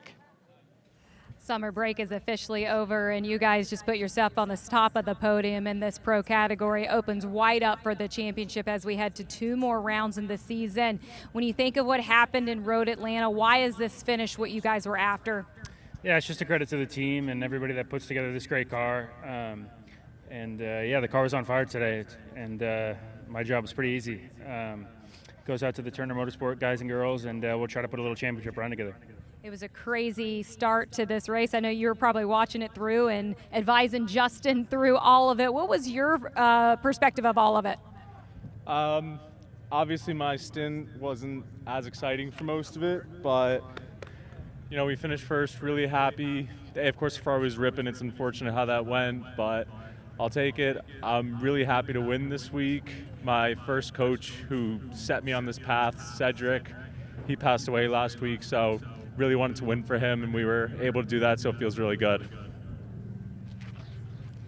A fitting tribute to the fallen Cedric Spirituoli, one of many teams and drivers in this paddock that he had touched over the years. Didn't realize that Cedric had coached Justin back at Ferrari Challenge, but Cedric, an effervescent personality and very much missed. Speaking of effervescent personalities, few bubblier than Daniel Morad, who is with Amanda. Every member of the Williams family down here, and Daniel Morad, you would join this team in round 2, and ever since then, it has just progressed week in and week out. Why was this such a good fit? Well, we were on the poster for one, so I called it. I knew we were going to win. I mean, call me a conspiracy theorist. No, it was great. Just the team did a great job. 3 weekends in a row. We technically had an opportunity to win. Sebring, we did win on track, but there was I'm not going to go there. Atlanta, we made a little bit of a boo-boo, and here we put it all together. And for Brayton to win in, I think, his sixth ever race, right? Yeah. In GT3, second year racing, it's incredible. He actually teed me off, and same with the TR3 guys. They really did an amazing job. Talk about just your stint. We watched back and forth for some battles, and we thought Jan Halen might give you a little run there at the end, but just being the survivor of the talent that is out there, what pride does that bring? I mean, Jan's an incredible driver, and I know he's one of the hardest guys to overtake, and he's always very fair with me. So, yeah, it was fun. It was a great battle. I mean, I got a little squeezed by Ryan and by Jan, but it is what it is, and we managed to pull off the move, and I was a little bit nervous because I was right on the edge, and they were on my door squeezing me to the dirt. So, I mean, at the end of the day, it was just great racing. I'm glad the officials let us go wheel to wheel, and it was just unbelievable to actually go racing this weekend. Congratulations to your Pro-Am winners here as we head over to talk to John Morley, who was just out there apparently having such a good time. We talked to Mitchell a little bit, but the debut weekend here, what will your thoughts be as you take a little bit of break, but we'll see you back at Indy? I mean, obviously we're thrilled with the win. The goal was no penalties. We didn't quite pull that off. But, you know, this is his first endurance race, and I told him it's a long race. A lot of stuff's going to happen, so we just got to stick with it and see what happens. And I don't know what happened to our competitor. Just saw him on the side of the road, so hopefully they're okay. But congratulations, guys. Thank you. Well done indeed to all 3 of the class winners here today. And, yes, certainly a great performance from those 2 who have never been in a race quite like this one before, either of them, yet they delivered in a big way. Had a cleaner race than just about everybody else in the field. Only 8 can say they did it better. Yeah, it should certainly whet the appetite to do more. They say they come to Indy, and maybe more. Let's hope for them to be here on a regular basis. That AM category can be fun. There's some really great personalities, some great stories, and love to see 3 or 4 cars in that class on a consistent basis. There's 2 of them right there, Jay Schreibman and Benny Simonson. They'll be up on the podium, of course, having finished second in the class, despite the fact they didn't see the checkered flag, but nevertheless sets the table nicely, hopefully for a reunion at Indy, where we'll have a couple of AM-class competitors at the very least. It was an exciting day here at Road America. And this is how the race started, with Matthias Perez Companc on pole position. Robbie Foley's teammate Justin Rothberg alongside, but Companc led the charge into turn number 1. It was fast and furious early, including this incident for Tony Davis. That brought out the full course yellow. His car, unfortunately, very used up and out of the race. Alternate strategies put some interesting cars up at the front, and it caused a big bunch up here on a restart. This is through the kink. Todd Perriott goes around. 3 other cars also involved. All drivers involved, though, would walk away. Race resumed with Companc still out in front in the blue Ferrari. 4A, of course, behind him, though. Little Rubbins racing there between Turner and JMF.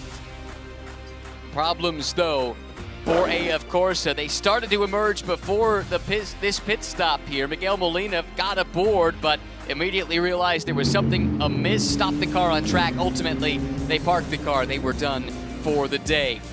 Daniel Morad fighting his way up around Hampus Eriksson there. Another Ferrari in strife. This time it was Benny Simonson who lost power, had to pull that car off to the side. That and some bodywork on track brought out the yellow, but then the race resumed with battles erupting all throughout the field. A couple of split strategies in the pro class meant that although this was the battle for the lead in pro, it was probably a done deal anyway, with the McCann Porsche needing to make a pit stop. It did so. That cleared the way for some fantastic fights at the front, including this one in Pro-Am. Daniel Morad around Jan Haywen. Little bit of contact between the two. All's fair in racing, evidently, because Morad came through and would ultimately get the win. But overall, it was Turner Motorsport, Robbie Foley, Justin Rothberg get it done. Morad and company in the Pro-Am class, and on debut, it was Scuderia Corsa getting the win in Am. And time now to celebrate the podiums here. Right there in the middle, Owen Hayes wearing the BMW shirt. Still getting used to that idea. Long-time Porsche employee, going all the way back to the RS Spider LMP2, but last couple of years helping BMW out in some respects, and one of the sharpest racing engineers you will find. Yeah, love Owen. He's got a great personality, lots of fun, and knows the game like no one else. Really cool. Yeah, definitely. Any chance you have to spend 15 minutes with Owen is 15 minutes well spent. Pro class podium taking place right here. It was hard fought there for the final step of that podium. Lawrence had his hands full with Vanier in the final run. Of course, Vanier had newer tires there, and that certainly helped, but Lawrence was able to fend off the challenge. Grenier did his best, ultimately settles for second place with Mackay Stevens. And front and center, that's where you find for the second time Justin Rothberg and Robbie Foley, second overall win of the season. Yeah, huge for them. Really tightens things up, heading to Barber Motorsports Park. And then the Indy 8 Hour, got to survive it. And double points, big swings potential. There's Will Turner, who lends his name to Turner Motorsport. This is what he lives for.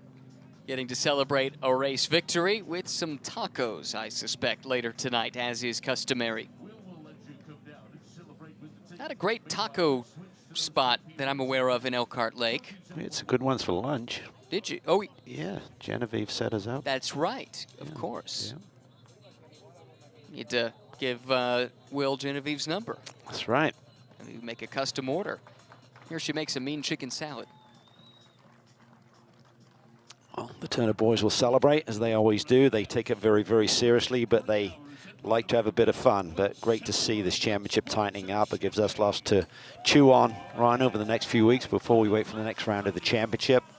We go from Road America that everyone raised about to Barber, which is akin to Augusta. When you drive down the lane there, it's immaculate. It's really just a superb facility. So much to look forward to on the visit there.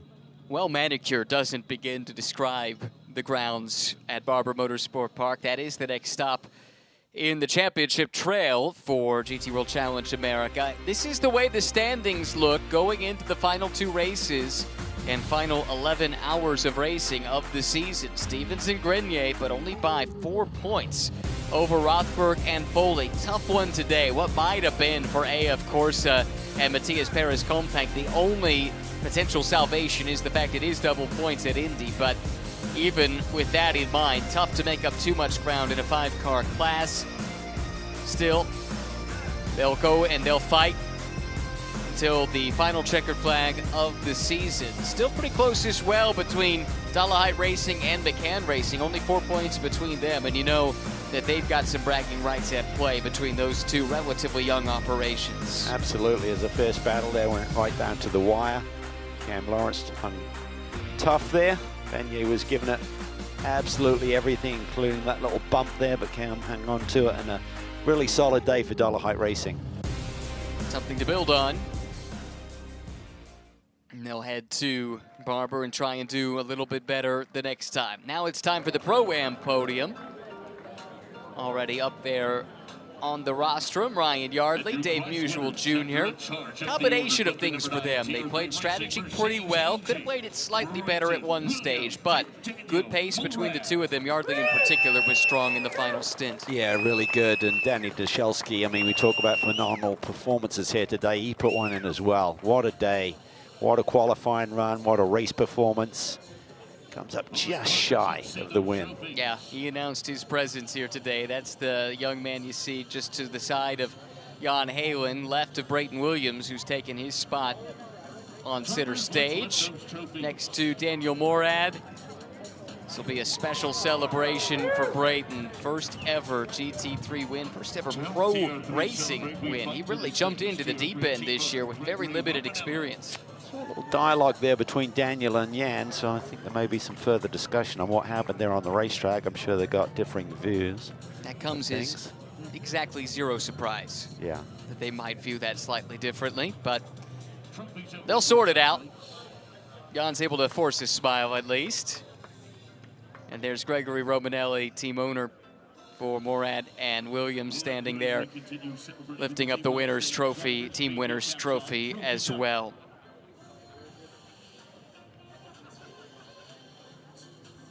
Time for the champagne spray now, of course, after the hat dance is complete, recognizing the great partners that SRO America has in VP Fuels, as well as Pirelli, which is going to be around for a long time to come as the tire supplier for GT World Challenge America.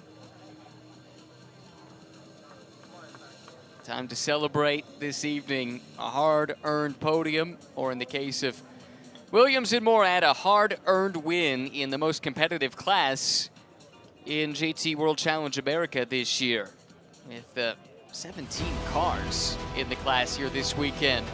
This is a look at the point standings. Because of that podium result, Musial and Yardley, they now lead the championship. An early out for Washington and Sargent, that's costly. They now trail by 3 points, having entered the weekend as the championship leader. Halen is there in 6th place, but I don't believe he'll stay there because he is a pro without an M in a Pro-Am class. But we'll do our best to get to the bottom of that before the next round. Jason Daskalos, he is up to 4th in the standings right now, but that might become 3rd. JP Martinez not here this weekend. Quick recovery to you, JP. Still trying to come back from the big crash he had with Derek DeBoer at Road Atlanta. Then it's Lalu and Merrill sitting 6th in the standings, but again, that might turn into 5th before it's all said and done. Now, the AM class podium. First, of course, AF Corsa and the championship leaders, by virtue of the fact that they have done all the races this season. Well, at least Jay Schreibman has. Then Benny Simonson, who's still filling in for Oz Negri. Hope to have Oz back before it's all said and done. But how about this debut for John Morley and Mitchell Green? This is one they'll remember for a long time to come. Yeah, big time. And as they said in the show, Morley just got that fast lap in class by 1/10 of a second, so that'll be a feather in his cap. And only 1.3 off the fastest lap of the day, so it's a tremendous performance in a car that's not the latest Evo, and just really gives this whole operation something to look forward to at Indianapolis. And for them to get a top 10 overall result, it's not like they just won out in a class of 2. I mean, yes, that's part of it, but they also executed at a pretty high level to be able to stand above all bar 8 of the cars entered here this weekend. Yeah, really a great run. Fun to see stories like that. It is. And it will continue to grow from here. Again, we heard from the team that they intend to be back for the Indy 8 Hour to close out the season. 3 hours of racing. Let's bring some champagne. And now it's champagne time for the M class podium. AF Corsa and Benny Simonson, Jay Schreibman finishing in 2nd. John Morley, Mitchell Green celebrating a maiden victory in GT3 racing. Point situation, pretty straightforward. Schreibman is the only driver to have done every race so far. His 2 teammates have done the bulk of them between the 2 of them, right? They've done them all, I suppose. So Oz Negri there in 2nd, Benny Simonson now in 3rd.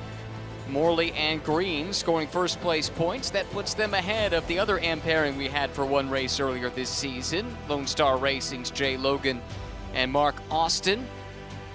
Those are the drivers that have competed this year in GT World Challenge America and AM. I think I'm quite right with the math. I think there's a 75-point lead for Schreibman over Simonson, so there's only 75 points left in the championship. There you go. That pretty much wraps things up then, doesn't it? Especially considering that Simonson's his teammate anyway, so wasn't going to make up any ground in the fight. Let's go down to Amanda Busick, catching up with the breakout star of the weekend. Yeah, and a lot of people are proud down here of what Danny accomplished. His grandfather's just outside of this interview filming it as well. And Danny, I talked to Jan Halen about you ahead of the race. He was just blown away with what you've been able to accomplish. What do you want people to remember about your debut here at Road America? Just that, I was really happy to be here with the team. I feel like I drove a pretty good race, and that RS1, Jan Halen, the engineers within the team, Justin, the owner, like everybody being able to give me this opportunity and giving me all the resources to learn really helped me be able to have a great race. So I'm just super happy. Congratulations to young Danny. Guys, I did ask Daniel Morad if Jan Halen exchanged words with him up on that podium. He did say what it was. I can't say that on air, but Daniel said, I guess I'll live rent-free in his mind until Barber. Guys? Well, there to you be go. Continued. That's right, exactly. We'll see how that one might materialize itself again at Barber Motorsports Park in September. So, at the end of a memorable weekend of racing at Road America, Robbie Foley and Turner Motorsport will celebrate this one long into the night. Coming up next, we head to Alabama, the 25th through 27th of September. We'll see you at Barber.